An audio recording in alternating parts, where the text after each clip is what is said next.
Hello ਦੋਸਤੋ, most welcome ਇੱਕ ਹੋਰ ਵੀਡੀਓ ਦੇ ਵਿੱਚ। ਤਾਂ ਸਾਇੰਸ ਦੇ ਜਿਵੇਂ ਤੁਹਾਨੂੰ ਪਤਾ ਹੈ ਕਿ ਆਪਣਾ ਐਟਮ ਦੇ ਮੋਲੀਕਿਊਲ ਵਾਲਾ ਚੈਪਟਰ ਚੱਲੀ ਜਾਂਦਾ ਹੈ। ਇਹਦੇ ਵਿੱਚ ਆਪਾਂ ਦੋ ਲੈਕਚਰ ਲਗਾ ਚੁੱਕੇ ਹਾਂ। ਜਿਹੜੇ ਬੱਚਿਆਂ ਨੇ ਨਹੀਂ ਦੇਖੇ ਦੇਖ ਲਓ। ਬਸ ਮੈਕਸਿਮਮ ਦੋ ਲੈਕਚਰ ਦੇ ਵਿੱਚ ਅੱਜ ਵਾਲਾ ਤੇ ਮੰਨ ਕੇ ਚੱਲੋ ਕੱਲ ਵਾਲਾ, ਉਸ ਤੋਂ ਬਾਅਦ ਆਪਾਂ ਜਿਹੜਾ ਇਹਦੀ ਥਿਊਰੀ ਹੈ ਉਹ ਸਫੀਸ਼ੀਐਂਟ ਕਰ ਲਾਂਗੇ ਕਿ ਤੁਹਾਨੂੰ ਨਿੱਕੀਆਂ ਨਿੱਕੀਆਂ ਚੀਜ਼ਾਂ ਜਿਹੜੀਆਂ ਉਹ ਪਤਾ ਲੱਗ ਜਾਣਗੀਆਂ ਕਿ ਚੈਪਟਰ ਦੇ ਵਿੱਚ ਹੈ ਕੀ, ਇਹਦਾ ਬੇਸ ਕੀ ਹੈ। ਫਿਰ ਚੱਲਾਂਗੇ ਆਪਾਂ ਅੱਗੇ MCQ ਤੇ। ਠੀਕ ਹੈ, ਬਹੁਤ ਬੱਚੇ ਹੀ ਸਵਾਲ ਕਰਨਗੇ ਕਿ ਸਰ ਪੰਜਾਬੀ ਚ ਕਰਾਓਗੇ ਜਾਂ ਇੰਗਲਿਸ਼ ਦੇ ਵਿੱਚ। ਕੋਸ਼ਿਸ਼ ਕਰਾਂਗੇ ਕਿ ਦੋਨੋਂ ਲੈਂਗੁਏਜ ਦੇ ਵਿੱਚ ਰੱਖੀਏ, ਪਰ ਮੈਂ ਕਹੂੰਗਾ ਕਿ ਇੰਗਲਿਸ਼ ਦੇ ਵਿੱਚ ਜੇ ਕਰ ਲਈਏ ਆਪਾਂ ਤਾਂ ਜ਼ਿਆਦਾ ਬੈਟਰ ਹੈ। ਬਾਕੀ ਫਿਰ ਵੀ ਚਲੋ ਜੇ ਕਹੋਗੇ ਤਾਂ ਪੰਜਾਬੀ ਦੇ ਵਿੱਚ ਕਰ ਲਾਂਗੇ। ਤਾਂ ਆਪਾਂ ਲਾਸਟ ਵਾਲਿਆਂ 'ਚ ਕੀਤੇ ਆ ਲੋ ਕੀਤੇ ਆ ਤੇ ਮੈਟਰ ਕੀਤੇ ਆ। ਠੀਕ ਹੈ, ਮੈਟਰਾਂ ਦੀ ਥੋੜੀ ਬਹੁਤ ਸਮਝ ਲਿਆ ਸੀ ਕਿਉਂਕਿ ਇਹਨਾਂ ਦਾ ਤਾਂ ਇੱਕ ਚੈਪਟਰ ਹੀ ਵੱਖਰਾ ਹੈ, ਉਹ ਆਪਾਂ ਕਰਾਂਗੇ ਅੱਗੇ। ਪਰ ਇੱਕ ਵਾਰੀ ਤੁਹਾਨੂੰ ਡਿਟੇਲ ਦੱਸਦੀ ਸੀ ਛੋਟੀ ਜੀ ਕਿ ਹੁੰਦੇ ਕੀ ਹੈ। ਤਾਂ ਲੋ ਕੀਤੇ ਸੀਗੇ ਦੋ ਆਪਾਂ, ਉਹ ਵੀ ਜਿਹੜੇ ਬੱਚੇ ਨਹੀਂ ਦੇਖੇ ਲਾਸਟ ਵਾਲਾ ਲੈਕਚਰ ਦੇਖ ਲਿਓ। ਹੁਣ ਚੱਲਦੇ ਆਪਾਂ ਅੱਗੇ। ਹੁਣ ਦੇਖੋ, ਆਪਾਂ ਕੱਲ ਇੱਕ ਥਿਊਰੀ ਕੀਤੀ ਸੀ। ਠੀਕ ਹੈ, ਆਪਾਂ ਥਿਊਰੀ ਕੀਤੀ ਸੀ ਡੈਲਟਨ ਦੀ। ਜਾਇਆ ਨਾ ਕਰੋ, ਹੁਣ ਜਿਹੜੇ ਬੈਠੇ ਹੋ ਬੈਠੇ ਰਹੋ, ਆਰਾਮ ਨਾਲ ਸਮਝ ਲਿਓ। ਨਿੱਕੇ ਨਿੱਕੇ ਪੁਆਇੰਟ ਤੇ ਗੱਲ ਕਰਾਂਗੇ। ਪੂਰੀ ਕੋਸ਼ਿਸ਼ ਕਰੂੰਗਾ ਕਿ ਸਿੰਪਲ ਲੈਂਗੁਏਜ ਦੇ ਵਿੱਚ ਮੈਂ ਤੁਹਾਨੂੰ ਸਮਝਾ ਦਾਂ। ਡੈਲਟਨ ਦੀ ਥਿਊਰੀ ਕੀਤੀ ਸੀ ਨਾ, ਜਿੰਦੇ ਵਿੱਚ ਆਪਾਂ 6 ਪੁਆਇੰਟ ਕੀਤੇ ਸੀ। ਉਹਨੇ ਕੀ ਕੀਤਾ ਡੈਲਟਨ ਨੇ ਕਿ ਬਹੁਤ ਸਾਰੀਆਂ ਚੀਜ਼ਾਂ ਆਸੇ-ਪਾਸਿਓਂ ਇਕੱਠੀਆਂ ਕਰਕੇ ਉਹਨੇ ਆਪਦੀ ਇੱਕ ਥਿਊਰੀ ਬਣਾ ਲਈ ਕਿ ਲਓ ਜੀ ਮੈਂ ਤਾਂ ਇੱਕ ਥਿਊਰੀ ਬਣਾ ਲਈ, ਹੁਣ ਤੁਸੀਂ ਮੰਨਣੀ ਹੈ ਜਾਂ ਨਹੀਂ ਮੰਨਣੀ ਅੱਗੋਂ ਤੁਸੀਂ ਦੇਖਣਾ। ਪਰ ਬਹੁਤ ਸਾਰੇ ਜਿਹੜੇ ਵਿਗਿਆਨੀ ਸੀ ਉਹਨਾਂ ਨੇ ਮੰਨ ਲਈ ਸੀ ਕਿ ਹਾਂ ਜੋ ਇਹਨੇ ਲਿਖਿਆ ਜਾਂ ਕਿਹਾ ਉਹ ਸਹੀ ਹੈ। ਤਾਂ ਹੁਣ ਆਪਣੇ ਕੋਲ ਕੀ ਹੈ? ਹੁਣ ਤੁਹਾਨੂੰ ਮੈਂ ਸਟਾਰਟ ਕਰਨ ਤੋਂ ਡੈਲਟਨ ਦੀ ਥਿਊਰੀ ਪਹਿਲਾਂ ਕਿਹਾ ਸੀ ਕਿ ਹਰ ਇੱਕ ਚੀਜ਼ ਦੇ ਦੋ ਪਹਿਲੂ ਹੁੰਦੇ ਆ, ਇੱਕ ਗੁੱਡ ਹੁੰਦਾ ਤੇ ਇੱਕ ਬੈਡ ਹੁੰਦਾ। ਹੁਣ ਜਿਹੜੀਆਂ ਚੀਜ਼ਾਂ ਉਹਨੇ ਕਹੀਆਂ ਸੀ, ਉਹਨੇ ਕਹੀਆਂ ਸੀ 6 ਚੀਜ਼ਾਂ। ਤਾਂ ਹੁਣ 6 ਤੇ 6, ਠੀਕ ਹੈ, ਧਿਆਨ ਨਾਲ ਸੁਣ ਲਓ। 6 ਤੇ 6 ਜਾਂ ਇਹਦੇ ਵਿੱਚੋਂ ਜਿਹੜੀਆਂ ਮੇਨ ਚੀਜ਼ਾਂ ਉਹਨਾਂ ਦੇ ਡਰੋਬੈਕ ਪੜਾਂਗੇ ਆਪਾਂ ਹੁਣ ਕਿ ਉਹਨਾਂ ਨੂੰ ਕਿਵੇਂ ਜਿਹੜਾ ਉਲਟਾਇਆ ਗਿਆ, ਜਾਂ ਅੱਜ ਦੇ ਯੁੱਗ ਦੇ ਵਿੱਚ ਕਹਿ ਲਓ ਕਿ ਉਸ ਚੀਜ਼ਾਂ ਨੂੰ ਜਿਹੜਾ ਕਹਿ ਲਓ ਕਿ ਉਹਦਾ ਰਿਵਰਸ ਲੱਭ ਲਿਆ ਆਪਾਂ। ਇਹ ਤੁਹਾਨੂੰ ਜਦੋਂ ਮੈਂ ਕਰਾਉਂਗਾ ਤਾਂ ਉਹ ਤੁਹਾਨੂੰ ਪਤਾ ਲੱਗ ਜਾਊਗਾ। ਚਲੋ ਆਪਾਂ ਫਸਟ ਤੇ ਚੱਲਦੇ ਹਾਂ। ਸਭ ਤੋਂ ਪਹਿਲਾਂ ਉਹਨੇ ਇੱਕ ਗੱਲ ਕਹੀ ਸੀ ਕਿ ਜਿਹੜਾ ਐਟਮ ਹੁੰਦਾ, ਉਹਨੇ ਕੰਸੀਡਰ ਕੀਤਾ ਸੀ ਕਿ ਜਿਹੜਾ ਐਟਮ ਹੁੰਦਾ ਹੈ ਉਹ ਸਭ ਤੋਂ ਛੋਟਾ ਪਾਰਟੀਕਲ ਹੁੰਦਾ ਮੈਟਰ ਦਾ। ਠੀਕ ਹੈ, ਕਿ ਇਸ ਤੋਂ ਛੋਟਾ ਕੋਈ ਵੀ ਹੈ ਨਹੀਂ। ਉਹਨੇ ਇਹ ਗੱਲ ਕਹੀ ਸੀ। ਹੁਣ ਵੀ ਜੇ ਕੁਐਸਚਨ ਆ ਜੇ ਤੁਹਾਨੂੰ ਕਿ ਮੋਸਟਲੀ ਕਿ ਜਿਹੜਾ ਸਭ ਤੋਂ ਛੋਟਾ ਪਾਰਟੀਕਲ ਹੈ ਜਿਹਦੇ ਨਾਲ ਮੈਟਰ ਬਣਦੇ ਉਹ ਐਟਮ ਹੀ ਆਊਗਾ, ਪਰ ਉਹਦੀ ਇੱਥੇ ਜਿਹੜਾ ਕਹਿ ਲਓ ਕਿ ਗੱਲ ਕੱਟੀ ਜਾਂਦੀ ਹੈ ਫਸਟ ਤੇ ਕਿ ਸਭ ਤੋਂ ਛੋਟਾ ਪਾਰਟੀਕਲ ਐਟਮ ਨਹੀਂ ਹੁੰਦਾ। ਕਿਉਂ ਨਹੀਂ ਹੁੰਦਾ? ਉਹਦਾ ਰੀਜ਼ਨ ਕੀ ਹੈ? ਕਿਉਂਕਿ ਐਟਮ ਦੇ ਵਿੱਚ, ਧਿਆਨ ਨਾਲ ਸੁਣ ਲਓ, ਕਿਉਂਕਿ ਐਟਮ ਦੇ ਵਿੱਚ 3 ਸਬ ਪਾਰਟੀਕਲ ਹੁੰਦੇ ਆ। ਧਿਆਨ ਨਾਲ ਸਮਝ ਲਓ, ਮੈਂ ਪੰਜਾਬੀ ਦੇ ਵਿੱਚ ਵੀ ਦੱਸ ਦਿੰਦਾ। ਜਿਹੜਾ ਪਰਮਾਣੂ ਹੁੰਦਾ, ਐਟਮ ਹੁੰਦਾ, ਉਹਦੇ ਵਿੱਚ ਵੀ ਅੱਗੋਂ 3 ਹੁੰਦੇ ਛੋਟੇ ਛੋਟੇ ਜਿਹੜੇ ਕਹਿ ਲਓ ਕਿ ਪਾਰਟੀਕਲ ਹੁੰਦੇ ਆ। ਉਹ 3 ਕਿਹੜੇ ਹੁੰਦੇ ਆ? ਇੱਕ ਹੁੰਦਾ ਪ੍ਰੋਟੋਨ, ਇੱਕ ਹੁੰਦਾ ਨਿਊਰੋਨ, ਇੱਕ ਹੁੰਦਾ ਆਪਣੇ ਕੋਲ ਇਲੈਕਟ੍ਰੋਨ। ਠੀਕ ਹੈ, ਇਹ ਜਿਹੜੇ ਤਿੰਨੋਂ ਦੇ ਤਿੰਨੋਂ ਸਾਰੇ ਐਟਮ ਦੇ ਵਿੱਚ ਪਾਏ ਜਾਂਦੇ ਆ। ਠੀਕ ਹੈ, ਇਹਨਾਂ ਵਿੱਚ ਡਿਟੇਲ ਦੇ ਵਿੱਚ ਕਾਰਬਨ ਤੇ ਜਿਹੜਾ ਕੰਪਾਊਂਡ ਵਾਲਾ ਚੈਪਟਰ ਉਹਦੇ ਵਿੱਚ ਗੱਲ ਕਰਾਂਗੇ ਪੂਰੀ ਡਿਟੇਲ 'ਚ। ਬਸ ਇੰਨਾ ਸਮਝ ਲਓ ਕਿ ਇੱਥੇ ਉਹਦਾ ਪਹਿਲਾ ਪੁਆਇੰਟ ਕੱਟਿਆ ਜਾਂਦਾ ਕਿ ਐਟਮ ਸਭ ਤੋਂ ਛੋਟਾ ਨਹੀਂ ਹੈ, ਕਿਉਂਕਿ ਐਟਮ ਦੇ ਵਿੱਚ ਵੀ 3 ਸਬ ਪਾਰਟੀਕਲ ਪਾਏ ਜਾਂਦੇ ਆ। ਪਰ ਜੇ ਕੁਐਸਚਨ ਪੁੱਛਿਆ ਜਾਊਗਾ, ਹੁਣ ਬਹੁਤ ਬੱਚੇ ਕਹਿਣਗੇ ਕਿ ਸਰ ਇੱਕ ਪਾਸੇ ਕਹੀ ਇਹਨੇ ਕਿ ਐਟਮ ਛੋਟਾ ਨਹੀਂ ਹੈਗਾ, ਇੱਕ ਪਾਸੇ ਕਹੀ ਨੇ ਕਿ ਜੇ ਪੁੱਛਿਆ ਜਾਵੇ ਛੋਟਾ ਤਾਂ ਉਹ ਐਟਮ ਹੀ ਕਹੂੰ। ਹੁਣ ਉਹਦਾ ਰੀਜ਼ਨ ਕੀ ਹੈ ਕਿ ਐਟਮ ਦਾ ਹਿੱਸਾ ਪਾਰਟ ਹੈ ਅੱਗੋਂ। ਠੀਕ ਹੈ, ਤੇ ਆਪਾਂ ਮੰਨਣਾ ਕਿ ਐਟਮ ਤੋਂ ਸਾਰੀਆਂ ਚੀਜ਼ਾਂ ਬਣਦੀਆਂ, ਕਿਉਂਕਿ ਐਟਮ ਦੇ ਵਿੱਚ ਤਿੰਨੇ ਚੀਜ਼ਾਂ ਕੀ ਕਰਦੀ ਹੈ? ਇਲੈਕਟ੍ਰਿਸਿਟੀ ਵੀ ਪੈਦਾ ਕਰਦੇ ਆ। ਠੀਕ ਹੈ, ਉਹਨੂੰ ਕਹਿ ਲਓ ਕਿ ਬੈਲੈਂਸ ਵੀ ਇਹੀ ਕਰਦੇ ਐਟਮ ਨੂੰ। ਆਪਾਂ ਅੱਗੇ ਪੜਾਂਗੇ ਕਾਰਬਨ ਦੇ। ਪਹਿਲੀ ਥਿਊਰੀ ਦੀ ਜਿਹੜੀ ਪੁਆਇੰਟ ਹੈ, ਜਿਹੜਾ ਥਿਊਰੀ ਦਾ ਪਹਿਲਾ, ਉਹ ਇੱਥੋਂ ਕੱਟਿਆ ਗਿਆ ਕਿ ਐਟਮ ਸਭ ਤੋਂ ਛੋਟਾ ਪਾਰਟੀਕਲ ਜਿਹੜਾ ਕੰਸੀਡਰ ਨਹੀਂ ਕੀਤਾ ਜਾਂਦਾ। ਠੀਕ ਹੈ, ਸਮੋਲੈਸਟ ਇੰਡੀਵਿਜੂਅਲ ਮਾਸ ਹੈ ਜਿਹੜਾ, ਇਹ ਨਹੀਂ ਹੈਗਾ। ਹੁਣ ਚੱਲਦੇ ਮੈਂ ਸੈਕਿੰਡ ਵੱਲ। ਚਲੋ ਸੈਕਿੰਡ ਦੇ ਵਿੱਚ ਕੀ ਆ ਆਪਣੇ ਕੋਲੇ? ਸੈਕਿੰਡ ਦੇ ਵਿੱਚ ਉਹਨੇ ਇਹ ਕਿਹਾ ਸੀਗਾ ਕਿ ਜਿਹੜਾ ਕੋਈ ਵੀ ਐਲੀਮੈਂਟ ਹੁੰਦਾ ਆਪਣੇ ਕੋਲੇ, ਠੀਕ ਹੈ, ਮੰਨ ਕੇ ਚਲੋ ਐਲੀਮੈਂਟ ਆਪਣੇ ਕੋਲ ਹੈਗਾ H2, ਫੋਰ ਐਗਜ਼ਾਮਪਲ ਮੰਨ ਕੇ ਚਲੋ H2 ਹੈ। ਹੁਣ ਇਹਦੇ ਵਿੱਚ ਜਿਹੜੇ ਐਟਮ ਹੈ, ਠੀਕ ਹੈ, ਇਹ ਐਲੀਮੈਂਟ ਹੈ, ਇਹ ਐਟਮਸ ਤੋਂ ਬਣਿਆ। ਜਿਹੜੇ ਇਹਦੇ ਵਿੱਚ ਐਟਮ ਹੈ ਉਹਨਾਂ ਦਾ ਜਿਹੜਾ ਉਹਨੇ ਕੀ ਕਿਹਾ ਸੀ ਕਿ ਉਹਦਾ ਮਾਸ ਹੈ ਜਿਹੜਾ ਉਹ ਸੇਮ ਹੋਊਗਾ। ਇਹੀ ਕਿਹਾ ਸੀ ਨਾ ਉਹਨੇ। ਉਹਨੇ ਕਿਹਾ ਸੀ ਕਿ ਧਿਆਨ ਨਾਲ ਫਿਰ ਸੁਣ ਲਓ ਕਿ ਜਿਹੜੇ ਐਟਮ ਆਪਣਾ ਐਲੀਮੈਂਟ ਬਣਾਉਂਦੇ ਆ, ਠੀਕ ਹੈ, ਜਿਹੜੇ ਸੇਮ ਐਟਮ, ਇੱਕ ਵਰਡ ਦਾ ਧਿਆਨ ਰੱਖਣਾ, ਸੇਮ ਐਟਮ। ਕਿਵੇਂ? ਹੁਣ ਜਿਵੇਂ ਕਾਰਬਨ ਤੇ ਕਾਰਬਨ ਰਲ ਕੇ ਕੀ ਬਣਾਉਣਗੇ? C2। ਠੀਕ ਹੈ, ਹੁਣ ਜਿਹੜਾ ਕਾਰਬਨ ਐਟਮ ਹੈ ਇਹ ਐਲੀਮੈਂਟ ਬਣਾ ਰਿਹਾ, ਠੀਕ ਹੈ। ਜੇ 3 ਰਲ ਗਏ C3, 4 ਰਲ ਗਏ C4। ਹੁਣ ਇਹਨੇ ਕੀ ਕੀਤਾ ਕਿ ਸੇਮ ਐਲੀਮੈਂਟ ਤਾਂ ਬਣਾ ਲਿਆ, ਤੇ ਉਹਨੇ ਡੈਲਟਨ ਨੇ ਕੀ ਕਿਹਾ ਸੀਗਾ, ਇਹ ਕਿਹਾ ਸੀ ਕਿ ਜਿਹੜੇ ਸੇਮ ਐਟਮ ਦੇ ਐਲੀਮੈਂਟ ਬਣੇ ਹੁੰਦੇ ਆ ਉਹਨਾਂ ਦਾ ਮਾਸ ਕੀ ਹੁੰਦਾ, ਸੇਮ ਹੁੰਦਾ। ਪਰ ਇੱਥੇ ਆਪਾਂ ਇਹਦੀ ਇਹ ਵੀ ਗੱਲ ਝੂਠੀ ਕਰ ਦੇਣੀ ਹੈ। ਕਿਉਂ? ਕਿਉਂਕਿ ਕਈ ਜਿਹੜੇ ਮੰਨ ਕੇ ਚੱਲੋ ਐਟਮ ਹੁੰਦੇ ਆ, ਠੀਕ ਹੈ, ਜਿਹੜੇ ਐਟਮ ਹੁੰਦੇ ਆ ਬਹੁਤ ਸਾਰੇ, ਉਹ ਸੇਮ ਐਲੀਮੈਂਟ ਦੇ ਜਿਹੜੇ ਸੇਮ ਕਹਿ ਲਓ ਐਟਮ ਦੇ ਐਲੀਮੈਂਟ ਬਣੇ ਹੁੰਦੇ ਆ, ਉਹਨਾਂ ਦੇ ਮਾਸਿਸ ਵੀ ਕੀ ਹੁੰਦੇ ਆ, ਡਿਫਰੈਂਟ ਹੁੰਦੇ ਆ। ਹੁਣ ਇਹਦੀ ਐਗਜ਼ਾਮਪਲ ਲੈ ਲਓ, ਇਹ ਮੋਸਟ ਇੰਪੋਰਟੈਂਟ ਐਗਜ਼ਾਮਪਲ ਹੈ, ਨੋਟ ਕਰ ਲਿਓ, ਮੋਸਟ ਇੰਪੋਰਟੈਂਟ ਹੈ। ਉਹਨੂੰ ਆਪਾਂ ਕੀ ਕਵਾਂਗੇ, ਆਈਸੋਟੋਪਸ। ਆ ਵਰਡ ਨੋਟ ਕਰ ਲਓ, ਬਹੁਤ ਬੱਚਿਆਂ ਨੇ ਤਾਂ ਸੁਣਿਆ ਹੋਣਾ ਜਿਹੜੇ ਤਿਆਰੀ ਕਰਦੇ ਆ। ਆਈਸੋਟੋਪਸ, ਆਈਸੋਟੋਪਸ ਕੀ ਹੁੰਦੇ ਆ? ਆਈਸੋਟੋਪਸ ਹੁੰਦੇ ਆ ਕਿ ਕੋਈ ਐਲੀਮੈਂਟ ਹੈ ਜਿਹੜਾ ਕਿ ਸੇਮ ਐਟਮ ਦਾ ਬਣਿਆ ਹੋਇਆ ਹੈ, ਪਰ ਉਹਦਾ ਮਾਸ ਕੀ ਹੈ, ਵੱਖਰਾ ਹੋਵੇ, ਤਾਂ ਉਹਨੂੰ ਆਪਾਂ ਕੀ ਕਵਾਂਗੇ, ਉਹ ਕੀ ਹੈ, ਆਈਸੋਟੋਪ ਹੈ। ਦੁਬਾਰਾ ਫਿਰ ਸੁਣ ਲਓ, ਕੋਈ ਐਲੀਮੈਂਟ ਹੈ ਸੇਮ ਐਟਮ ਦਾ ਬਣਿਆ ਹੋਇਆ ਪਰ ਉਹਦਾ ਮਾਸ ਅਲੱਗ ਹੈ, ਠੀਕ ਹੈ, ਉਹਨੂੰ ਆਪਾਂ ਕੀ ਕਵਾਂਗੇ, ਆਈਸੋਟੋਪ। ਇੱਕ ਐਲੀਮੈਂਟ ਦੇ ਐਟਮ ਜਿਨ੍ਹਾਂ ਦਾ ਮਾਸ ਦੂਸਰੇ ਐਟਮ ਤੋਂ ਵੱਖਰਾ ਹੋਵੇ ਉਹਨੂੰ ਕੀ ਕਵਾਂਗੇ, ਆਈਸੋਟੋਪ। ਕਲੀਅਰ ਹੋ ਗਿਆ ਨਾ? ਚਲੋ ਹੁਣ ਆਪਾਂ ਚੱਲਦੇ ਹਾਂ ਅੱਗੇ। ਹੁਣ ਇਹਦੀ ਐਗਜ਼ਾਮਪਲ ਵੀ ਦੇ ਦੇਣਾ। ਬਹੁਤ ਬੱਚੇ ਕਹਿਣਗੇ ਕਿ ਸਾਰੇ ਹੁਣ ਐਗਜ਼ਾਮਪਲ ਵੀ ਦੇ ਦਿਓ। ਹੁਣ ਦੇਖੋ ਕਾਰਬਨ ਹੈ ਨਾ ਜਿਹੜਾ, ਮੈਂ ਤੁਹਾਨੂੰ ਵਾਰ-ਵਾਰ ਕਹਿ ਰਿਹਾ, ਕਾਰਬਨ ਤੇ ਇਟਸ ਕੰਪਾਊਂਡ ਚੈਪਟਰ ਇੰਨਾ ਇੰਪੋਰਟੈਂਟ ਹੋਣ ਵਾਲਾ ਹੈ ਇਸ ਤੋਂ ਬਾਅਦ। ਤੁਸੀਂ ਯਾਦ ਕਰੋਗੇ ਵਾਕਈ ਕੀ ਇਹਦੇ ਵਿੱਚ ਆਪਾਂ ਬੜੀ ਡਿਟੇਲ ਕੀਤੀ ਹੈ। ਕਾਰਬਨ ਹੈ ਨਾ ਜਿਹੜਾ, ਇਹਦੇ ਕੀ ਹੈ, 3 ਆਈਸੋਟੋਪ ਹੁੰਦੇ ਆ। ਇੱਕੋ ਕਾਰਬਨ ਦੇ ਵੇਖ ਲਓ 3 ਆਈਸੋਟੋਪ ਹੁੰਦੇ ਆ। ਹੁਣੇ ਮੈਂ ਦੱਸਿਆ ਨਾ ਆਈਸੋਟੋਪ ਕੀ ਹੁੰਦੇ, ਆਈਸੋਟੋਪ ਹੁੰਦੇ ਆ ਕੋਈ ਵੀ ਐਲੀਮੈਂਟ ਜਿੰਦੇ ਐਟਮ ਸੇਮ ਹੋਣ ਪਰ ਦੋਨੋਂ ਸੇਮ ਐਟਮ, ਤਿੰਨੋਂ ਸੇਮ ਐਟਮ ਦਾ ਕੀ ਹੈ, ਮਾਸ ਅਲੱਗ-ਅਲੱਗ ਹੋਵੇ, ਉਹਨੂੰ ਕਹਿੰਦੇ ਆ ਆਈਸੋਟੋਪ, ਠੀਕ ਹੈ। ਤੇ ਕਾਰਬਨ ਦੇ ਕਿੰਨੇ, ਜੇ ਤੁਹਾਨੂੰ ਕੋਈ ਪੁੱਛ ਲੇ ਤਾਂ 3 ਆਈਸੋਟੋਪ ਹੁੰਦੇ ਆ। ਕਿਹੜੇ ਕਿਹੜੇ ਹੁੰਦੇ ਆ? C12, C13 ਤੇ C14। ਇਹ ਤਿੰਨੋਂ ਕੀ ਹੈ, ਕਾਰਬਨ ਦੇ ਆਈਸੋਟੋਪ ਹੈ। ਇਹ ਆਈਸੋਟੋਪ ਕਿਉਂ ਕਿਹਾ? ਕਿਉਂਕਿ ਇਹ ਸੇਮ ਐਲੀਮੈਂਟ ਦੇ ਬਣੇ ਆ, ਸੇਮ ਐਟਮ ਦੇ ਬਣੇ ਆ, ਠੀਕ ਹੈ। ਸੇਮ ਕਿਹੜੇ ਐਟਮ ਦੇ ਬਣੇ? ਕਾਰਬਨ ਦੇ ਬਣੇ ਆ, ਪਰ ਇਹਨਾਂ ਦਾ ਮਾਸ ਕੀ ਹੈ, ਅਲੱਗ-ਅਲੱਗ ਹੈ। ਇਹਨਾਂ ਦਾ ਮਾਸ ਕੀ ਹੈ, ਅਲੱਗ ਹੈ, ਤਾਂ ਕਰਕੇ ਇਹਨੂੰ ਆਪਾਂ ਕੀ ਕਹਿੰਦੇ ਆ, ਆਈਸੋਟੋਪ। ਚਲੋ ਇਹਦਾ ਹੁਣ ਡੈਲਟਨ ਦਾ ਜਿਹੜਾ ਦੂਸਰੇ ਵਾਲਾ ਪਾਰਟ ਹੈ ਉਹ ਵੀ ਕਹਿ ਲਓ ਗਲਤ ਠਹਿਰਾਇਆ ਗਿਆ। ਹੁਣ ਆਪਾਂ ਚੱਲਦੇ ਹਾਂ ਚੌਥੇ ਵਾਲੇ ਪੁਆਇੰਟ ਤੇ। ਤੀਸਰਾ ਪੁਆਇੰਟ, ਚੌਥਾ ਪੁਆਇੰਟ ਜਿਹੜਾ ਮਰਜ਼ੀ ਲੈ ਲਓ, ਲਓ ਤੀਸਰਾ ਲੈ ਲੈਂਦੇ ਆ, ਇਹਨੂੰ ਰੇਜ਼ ਕਰ ਹੀ ਦਿੰਦੇ ਆ ਪਹਿਲਾਂ। ਚਲੋ ਹੁਣ ਆਪਾਂ ਚੱਲਦੇ ਹਾਂ ਤੀਸਰੇ ਪੁਆਇੰਟ ਤੇ। ਹੁਣ ਉਹਨੇ ਕੀ ਕਿਹਾ ਸੀ? ਹੁਣ ਉਹਨੇ ਇਹ ਕਿਹਾ ਸੀ ਕਿ ਇੱਕ ਤਾਂ ਉਹਨੇ ਪਹਿਲਾਂ ਦੂਜੇ ਪੁਆਇੰਟ 'ਚ ਕਿਹਾ ਸੀ ਕਿ ਸੇਮ ਐਟਮ ਜਿਹੜੇ ਸੇਮ ਐਲੀਮੈਂਟ ਬਣਾਉਂਦੇ ਉਹਦਾ ਮਾਸ ਸੇਮ ਹੁੰਦਾ, ਉਹ ਆਪਾਂ ਗਲਤ ਠਹਿਰਾਤਾ ਕਿਉਂਕਿ ਆਈਸੋਟੋਪ ਹੁੰਦੇ ਆ ਜਿਹੜੇ, ਉਹਨਾਂ 'ਚ ਇਹ ਗੱਲ ਨਹੀਂ ਹੁੰਦੀ, ਇਹ ਪ੍ਰੋਪਰਟੀ ਨਹੀਂ ਹੁੰਦੀ ਉਹਨਾਂ ਦੀ, ਠੀਕ ਹੈ। ਹੁਣ ਤੀਜੀ ਗੱਲ ਉਹਨੇ ਇਹ ਕਹੀ ਸੀ ਕਿ ਜਿਹੜੇ ਤਾਂ ਅਲੱਗ-ਅਲੱਗ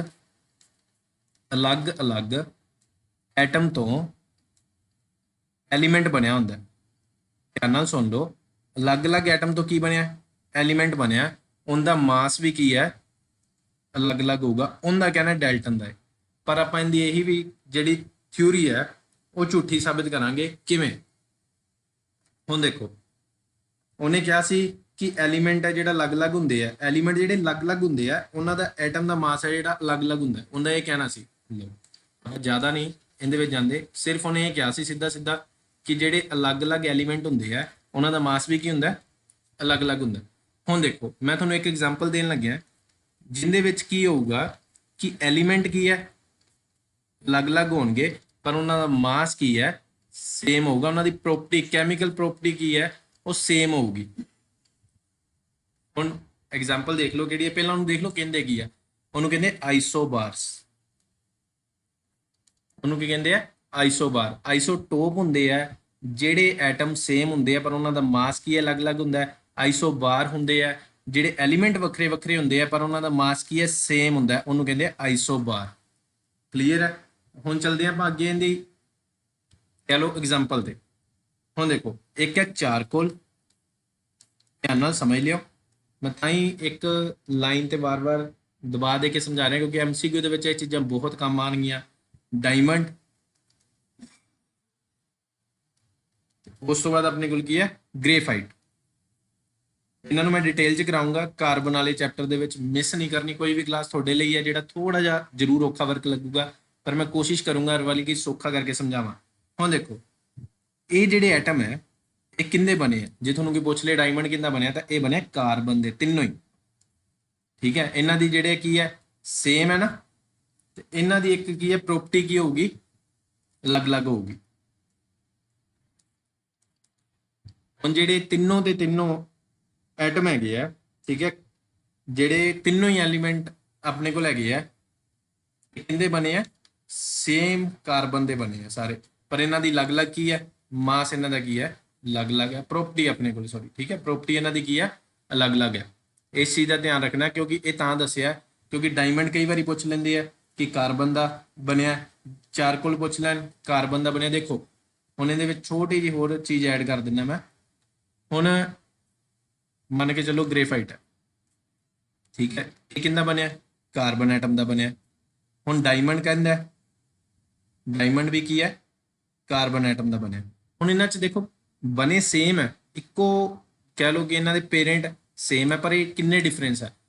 ਗ੍ਰੇਫਾਈਟ ਕੀ ਹੈ, ਇਹ ਹੁੰਦਾ ਸਿਲਕੀ ਤੇ ਸੌਫਟ, ਮੋਟੀਆਂ-ਮੋਟੀਆਂ ਚੀਜ਼ਾਂ ਦੱਸ ਰਹੇ ਹਾਂ ਕਿਉਂਕਿ ਡਿਟੇਲ 'ਚ ਬਾਅਦ ਚੋਂ ਕਰਾਂਗੇ। ਡਾਇਮੰਡ ਹੁੰਦਾ ਹਾਰਡ, ਠੀਕ ਹੈ, ਹਾਰਡੈਸਟ ਹੁੰਦਾ ਡਾਇਮੰਡ, ਪੂਰਾ ਬਣੇ ਵੀ ਕਾਰਬਨ ਦੇ ਹੀ ਆ। ਹੁਣ ਡਾਇਮੰਡ ਦੀ ਇੱਕ ਹੋਰ ਖਾਸੀਅਤ ਦੇਖ ਲਓ, ਜੇ ਤੁਹਾਨੂੰ ਕੋਈ ਪੁੱਛ ਲੇ ਹਾਰਡੈਸਟ ਆਪਣੇ ਕੋਲੇ ਨੈਚੁਰਲ ਸਬਸਟੈਂਸ ਕੀ ਹੈ, ਉਹ ਕੀ ਹੈ ਆਪਣੇ ਕੋਲ ਡਾਇਮੰਡ। ਜੇ ਤੁਹਾਨੂੰ ਪੁੱਛ ਲੇ ਸਭ ਤੋਂ ਮਜ਼ਬੂਤ ਕੁਦਰਤੀ ਜਿਹੜਾ ਆਪਣੇ ਕੋਲੇ ਨੋਨ ਮੈਟਲ ਕੀ ਹੈ ਐਲੀਮੈਂਟ ਕੀ ਹੈ, ਤਾਂ ਆਪਣੇ ਕੋਲ ਆਨਸਰ ਆਊਗਾ ਡਾਇਮੰਡ। ਠੀਕ ਹੈ, ਇਹ ਚੀਜ਼ਾਂ ਬਾਅਦ ਚੋਂ ਨੋਨ ਮੈਟਲ ਮੈਟਲ ਚ ਆਉਣਗੀਆਂ, ਇਹ ਸਾਰੀਆਂ ਚੀਜ਼ਾਂ ਕਰਾ ਦੂੰਗਾ। ਹੁਣ ਆਪਣੀ ਇੱਥੇ ਇੱਕ ਮੇਨ ਚੀਜ਼ ਸ਼ੁਰੂ ਹੁੰਦੀ ਹੈ ਸਾਰੀ, ਤੁਹਾਨੂੰ ਮੈਂ ਹੁਣ ਲੋ ਵੀ ਕੰਪਲੀਟ ਹੋ ਗਏ, ਥਿਊਰੀਆਂ ਵੀ ਜਿਹੜੀਆਂ ਕੰਪਲੀਟ ਹੋ ਗਈ, ਇੱਕ ਥਿਊਰੀ ਸੀ ਇਹਦੇ ਵਿੱਚ ਮੇਨ ਮੈਟਰ ਬਾਰੇ ਵੀ ਤੁਹਾਨੂੰ ਜਾਣਕਾਰੀ ਦੇਤੀ। ਆਈ ਥਿੰਕ ਕਿਸੇ ਵੀ ਬੱਚੇ ਨੂੰ ਕਿਸੇ ਤਰ੍ਹਾਂ ਦਾ ਕੋਈ ਡਾਊਟ ਨਹੀਂ ਹੋਣਾ ਚਾਹੀਦਾ ਜਿੰਨਾ ਵੀ ਕੰਮ ਕੀਤਾ ਆਪਾਂ। ਹੁਣ ਆਪਾਂ ਚੱਲਣਾ, ਆਪਾਂ ਕਰੀ ਗਏ ਨੇ ਆ ਐਟਮ, ਤਾਂ ਆਪਾਂ ਹੁਣ ਪੜਾਂਗੇ ਐਟਮ ਹੈ ਕੀ। 4-5 ਲਾਈਨਾਂ ਦੇ ਵਿੱਚ ਤੁਹਾਨੂੰ ਮੈਂ ਦੱਸ ਦੂੰਗਾ, ਜ਼ਿਆਦਾ ਇਹਨੂੰ ਲਮਕਾਣਾ ਹੀ ਨਹੀਂ ਆਪਾਂ, ਠੀਕ ਹੈ, ਕਿਉਂਕਿ ਜ਼ਿਆਦਾ ਆਪਾਂ ਡਿਟੇਲ 'ਚ ਜਾਵਾਂਗੇ ਜਿਹੜੇ ਬੇਸਿਕ ਕਰ ਰਹੇ ਬੱਚੇ ਉਹਨਾਂ ਨੂੰ ਕਨਫਿਊਜ਼ਨ ਹੋ ਜਾਣੀ ਕਿ ਸਰ ਇਹ ਚੀਜ਼ਾਂ ਕਿੱਥੋਂ ਆ ਗਈਆਂ। ਪਹਿਲਾਂ ਬੇਸਿਕ ਸਮਝੋ। ਹੁਣ ਦੇਖੋ ਕਿ ਜੇ ਤੁਹਾਨੂੰ ਮੈਂ ਪੁੱਛਾਂ ਕਿ ਐਟਮ ਨੂੰ ਦੇਖ ਸਕਦੇ ਹੋ, ਤੁਸੀਂ ਕਹੋਗੇ ਨਹੀਂ, ਐਟਮ ਨੂੰ ਦੇਖ ਸਕਦੇ ਆ ਨਹੀਂ ਦੇਖ ਸਕਦੇ, ਪਰ ਇੱਕ ਚੀਜ਼ ਦੇਖੋ ਕਿ ਸਾਰੀਆਂ ਚੀਜ਼ਾਂ ਜਿਹੜੀਆਂ ਕਾਹਦੀਆਂ ਬਣੀਆਂ ਹੁੰਦੀਆਂ ਐਟਮ ਦੀਆਂ ਬਣੀਆਂ ਹੁੰਦੀਆਂ, ਆਪਾਂ ਫਿਰ ਵੀ ਐਟਮ ਨੂੰ ਨਹੀਂ ਦੇਖ ਸਕਦੇ। ਹੁਣ ਮੰਨ ਕੇ ਚੱਲੋ ਕਿ ਇੱਕ ਧਰਤੀ ਤੇ ਕੀ ਕੀੜੀ ਜਾ ਰਹੀ ਹੈ, ਉਹਨੂੰ ਆਪਾਂ ਦੇਖ ਸਕਦੇ ਹਾਂ ਨਾ ਬੜੇ ਆਰਾਮ ਨਾਲ। ਜੇ ਆਪਣੇ ਕੋਲੇ ਮਿੱਟੀ ਦਾ ਕਣ ਹੈ ਉਹਨੂੰ ਆਪਾਂ ਦੇਖ ਸਕਦੇ ਹਾਂ ਨਾ, ਤੇ ਐਟਮ ਮੰਨ ਕੇ ਚੱਲੋ ਮਿੱਟੀ ਦੇ ਕਣ ਤੋਂ ਵੀ ਛੋਟਾ ਹੁੰਦਾ, ਕਿੰਨੇ ਗੁਣਾ ਛੋਟਾ ਹੁੰਦਾ, ਠੀਕ ਹੈ। ਐਟਮ ਨੂੰ ਆਪਾਂ ਦੇਖ ਨਹੀਂ ਸਕਦੇ। ਹੁਣ ਜੇ ਤੁਹਾਨੂੰ ਕੋਈ ਪੁੱਛੇ, ਮੰਨ ਕੇ ਚੱਲੋ ਕੁਐਸਚਨ ਹੀ ਆ ਗਿਆ ਤੁਹਾਨੂੰ ਐਗਜ਼ਾਮ ਦੇ ਵਿੱਚ, ਕੋਈ ਪਤਾ ਨਹੀਂ ਕੁਐਸਚਨ ਆ ਜੇ ਕਿ ਐਟਮ ਨੂੰ ਪਰਮਾਣੂ ਜਿਹਨੂੰ ਪੰਜਾਬੀ ਦੇ ਵਿੱਚ ਕਹਿ ਦਿੰਦੇ ਆ, ਐਟਮ ਨੂੰ ਕਿਸ ਰਾਹੀਂ ਦੇਖਿਆ ਜਾਂਦਾ। ਬਹੁਤ ਬੱਚੇ ਤਾਂ ਇਹ ਕਹਿ ਦੇਣਗੇ ਕਿ ਮਾਈਕਰੋਸਕੋਪ ਰਾਹੀਂ ਦੇਖਿਆ ਜਾਂਦਾ, ਪਰ ਇੱਕ ਸਪੈਸ਼ਲ ਮਾਈਕਰੋਸਕੋਪ ਆਉਂਦਾ, ਉਹਦਾ ਨਾਮ ਹੈਗਾ STM, ਠੀਕ ਹੈ, ਉਹਦਾ ਨਾਮ ਕੀ ਹੈ STM, ਉਹਨੂੰ ਕਹਿੰਦੇ STM। ਹੁਣ ਕਹੋਗੇ ਸਰ ਫੁੱਲ ਫਾਰਮ ਵੀ ਦੱਸ ਦਿਓ, ਜ਼ਰੂਰ। S stand for scanning, T ਇੱਥੇ ਨੀਚੇ ਲਿਖ ਦੇਣਾ, ਫਿਰ ਕਹੋਗੇ ਉੱਪਰ ਥੱਲੇ ਸਾਰਾ ਕੁਝ ਹੋ ਗਿਆ। S ਸਕੈਨਿੰਗ ਤੇ T ਹੈ ਟਨਲਿੰਗ, ਤੇ M ਆਪਣੀ ਜਿਹੜੀ ਕੀ ਹੈ, M ਦਾ ਮਤਲਬ ਕੀ ਹੈ ਆਪਣੇ ਕੋਲੇ, ਇੱਥੋਂ ਕੱਢ ਦਿੰਦੇ ਆਪਾਂ ਲਾਈਨ, ਮੈਂ ਪੂਰਾ ਵੀ ਲਿਖ ਦੂੰਗਾ ਬਾਅਦ ਚੋਂ। ਮਾਈਕਰੋਸਕੋਪ, ਇਹਦੇ ਰਾਹੀਂ ਕਿਹਨੂੰ ਦੇਖਿਆ ਜਾਂਦਾ ਹੈ, ਇਹਦੇ ਰਾਹੀਂ ਦੇਖਿਆ ਜਾਂਦਾ ਹੈ ਐਟਮ ਨੂੰ, ਪਰਮਾਣੂ ਨੂੰ। ਕਲੀਅਰ ਹੈ, ਇਹਦੇ ਰਾਹੀਂ ਦੇਖਿਆ ਜਾਂਦਾ ਹੈ ਐਟਮ ਨੂੰ, ਪਰਮਾਣੂ ਨੂੰ। ਸਕੈਨਿੰਗ, ਟਨਲਿੰਗ, ਮਾਈਕਰੋਸਕੋਪ, STM ਦੀ ਮਦਦ ਨਾਲ ਐਟਮ ਨੂੰ ਦੇਖਿਆ ਜਾ ਸਕਦਾ। ਉੱਥੇ ਹੁਣ ਆਪਸ਼ਨ ਆ ਜੂਗੀ ਕਿ ਹੇਠ ਲਿਖਿਆ ਵਿੱਚੋਂ ਪਰਮਾਣੂ ਨੂੰ ਕਿਹਦੇ ਨਾਲ ਦੇਖਿਆ ਜਾ ਸਕਦਾ ਹੈ, ਐਟਮ ਨੂੰ ਕਿਹਦੇ ਨਾਲ ਆਪਾਂ ਦੇਖ ਸਕਦੇ ਹਾਂ, ਤਾਂ ਉੱਥੇ ਆ ਜਾਊਗਾ ਮਾਈਕਰੋਸਕੋਪ, ਉੱਥੇ ਆ ਜਾਊਗਾ PTM, STM, ਠੀਕ ਹੈ, DDA। ਤਾਂ ਉੱਥੇ ਹੁਣ ਜਿਹੜੇ ਬੱਚੇ ਨੇ ਨਹੀਂ ਪੜਿਆ ਉਹਨਾਂ ਨੂੰ ਪਤਾ ਨਹੀਂ ਹੋਣਾ, ਤੇ ਜਿਹੜਿਆਂ ਨੇ ਹੁਣ ਕੁਐਸਚਨ ਦਿਮਾਗ 'ਚ ਬਿਠਾ ਲਿਆ ਉਹਨਾਂ ਦਾ ਆਨਸਰ ਕੀ ਆ ਜਾਊਗਾ STM, ਠੀਕ ਹੈ। ਕਲੀਅਰ ਹੋ ਗਿਆ ਹੁਣ। ਚਲੋ ਹੁਣ ਪਹਿਲੀ ਗੱਲ ਤਾਂ ਐਟਮ ਦੀ ਕਲੀਅਰ ਹੋ ਗਈ ਕਿ ਇਹਨੂੰ ਦੇਖਣ ਵਾਸਤੇ ਆਪਾਂ ਨੂੰ STM ਚਾਹੀਦਾ, ਸਕੈਨਿੰਗ, ਟਨਲਿੰਗ, ਮਾਈਕਰੋਸਕੋਪ। ਹੁਣ ਚੱਲਦੇ ਹਾਂ ਸੈਕਿੰਡ ਪੁਆਇੰਟ ਤੇ, ਠੀਕ ਹੈ। ਹੁਣ ਦੇਖੋ ਜਦੋਂ ਕੀ ਹੈ, ਹੁਣ ਇਹਦਾ ਪਤਾ ਕਿਵੇਂ ਲੱਗਿਆ, ਐਟਮ ਦਾ ਪਤਾ ਕਿਵੇਂ ਲੱਗਿਆ। ਹੁਣ ਇਹ ਤਾਂ ਤੁਸੀਂ ਦੱਸਤਾ ਕਿ STM ਨਾਲ ਦੇਖਿਆ ਜਾਂਦਾ ਹੈ, ਤੇ ਇਹਨੂੰ ਜਦੋਂ ਦੇਖਿਆ ਤਾਂ ਕਿਸੇ ਨੂੰ ਪਤਾ ਕਿਵੇਂ ਲੱਗਿਆ? ਜੇ ਤੁਹਾਨੂੰ ਹੁਣ ਕੋਈ ਪੁੱਛ ਲੇ ਕਿ ਇਹਦੀ ਸ਼ੇਪ ਕੀ ਹੁੰਦੀ ਹੈ ਐਟਮ ਦੀ, ਹੁਣ ਤੁਸੀਂ ਇਹ ਤਾਂ ਕਹਿ ਰਹੇ ਕਿ ਗੋਲ ਹੁੰਦੀ ਹੈ ਸਰ, ਠੀਕ ਹੈ। ਅੰਦਾਜ਼ਾ ਆਪਾਂ ਲਾਣਾ ਹੀ ਨਹੀਂ, ਆਪਾਂ ਹਰੇਕ ਚੀਜ਼ ਪ੍ਰੈਕਟੀਕਲੀ ਕਰਨੀ ਹੈ। ਹੁਣ ਕੀ ਕੀਤਾ ਗਿਆ, STM ਦੇ ਨੀਚੇ, ਧਿਆਨ ਨਾਲ ਸੁਣ ਲਓ, STM ਦੇ ਨੀਚੇ ਇੱਕ ਸਿਲੀਕੋਨ ਨੂੰ ਰੱਖਿਆ ਗਿਆ। ਸਿਲੀਕੋਨ ਨੂੰ ਕੀ ਕੀਤਾ ਗਿਆ, ਉਹਦੇ ਨੀਚੇ ਰੱਖਿਆ ਗਿਆ STM ਦੇ। ਉਹਦੇ ਵਿੱਚੋਂ ਕੀ ਹੈ, ਇੱਕ ਸ਼ਕਲ ਸਾਹਮਣੇ ਆਈ। ਉਹ ਸ਼ਕਲ ਕਿਹੋ ਜੀ ਸੀਗੀ? ਸਫੈਰੀਕਲ ਸ਼ਕਲ ਸੀਗੀ। ਉਹ ਸਫੈਰੀਕਲ ਸ਼ਕਲ ਦੇ ਨਿੱਕੇ ਜਿਹੇ ਜਿਹੜਾ ਕਹਿ ਲਓ ਪਾਰਟੀਕਲ ਨੂੰ ਐਟਮ ਕਿਹਾ ਗਿਆ। ਤੇ ਹੁਣ ਪਤਾ ਲੱਗ ਗਿਆ ਐਟਮ ਕਿਹੋ ਜੀ ਸ਼ਕਲ ਦਾ ਹੁੰਦਾ, ਉਹ ਹੁੰਦਾ ਸਫੈਰੀਕਲ ਸ਼ਕਲ ਦਾ। ਹੁਣ ਇੱਥੇ ਸਫੈਰੀਕਲ ਮੈਂ ਕਿਉਂ ਦੱਸਿਆ? ਸਫੈਰੀਕਲ ਦੱਸਣ ਦਾ ਮਤਲਬ ਇਹ ਹੈ ਕਿਉਂਕਿ ਹੁਣ ਅੱਗੋਂ ਇੱਕ ਹੋਰ ਕੁਐਸਚਨ ਦਿਮਾਗ 'ਚ ਆਊਗਾ ਕਿ ਇਹਨੂੰ ਕਿਵੇਂ ਕਹਿ ਲਓ ਸੌਖੇ ਤਰੀਕੇ ਨਾਲ ਆਪਾਂ ਮੰਨ ਲਈਏ ਕਿ ਇਹਨੇ ਆਕਾਰ ਨੂੰ ਕਿਵੇਂ ਦਰਸਾਇਆ ਜਾਂਦਾ। ਇਹਦਾ ਪਤਾ ਲੱਗ ਗਿਆ ਆਕਾਰ ਕਿਹੋ ਜਿਹਾ। ਹੁਣ ਜਿਵੇਂ ਮੰਨ ਕੇ ਚਲੋ ਐਗਜ਼ਾਮਪਲ ਵੀ ਦੇ ਦਿੰਦਾ ਕਿ ਜੇ ਤੁਸੀਂ ਕੱਪੜਾ ਕੋਈ ਮਿਲਣਾ ਤਾਂ ਉਹਨੂੰ ਕਿਵੇਂ ਮਿਲੋਗੇ? ਮੀਟਰ ਦੇ ਵਿੱਚ। ਉਵੇਂ ਹੀ ਮੈਂ ਗੱਲ ਕਰ ਰਿਹਾ ਕਿ ਐਟਮ ਨੂੰ ਮੰਨ ਕੇ ਚਲੋ ਜੇ ਮਿਲਣਾ ਤਾਂ ਕਿਹੜੀ ਚੀਜ਼ ਆਪਾਂ ਸਾਹਮਣੇ ਲੈ ਕੇ ਆਵਾਂਗੇ। ਹੁਣ ਜਿਹੜੇ ਬੱਚੇ ਮੈਥ ਨਾਲ ਥੋੜੇ ਜਿਹੇ ਵੀ ਫਰੈਂਡਲੀ ਹੈਗੇ ਆ, ਜੇ ਨਹੀਂ ਵੀ ਹੈਗੇ ਤਾਂ ਮੈਂ ਦੱਸ ਦਿੰਦਾ, ਕੋਈ ਟੈਨਸ਼ਨ ਲੈਣ ਦੀ ਲੋੜ ਨਹੀਂ।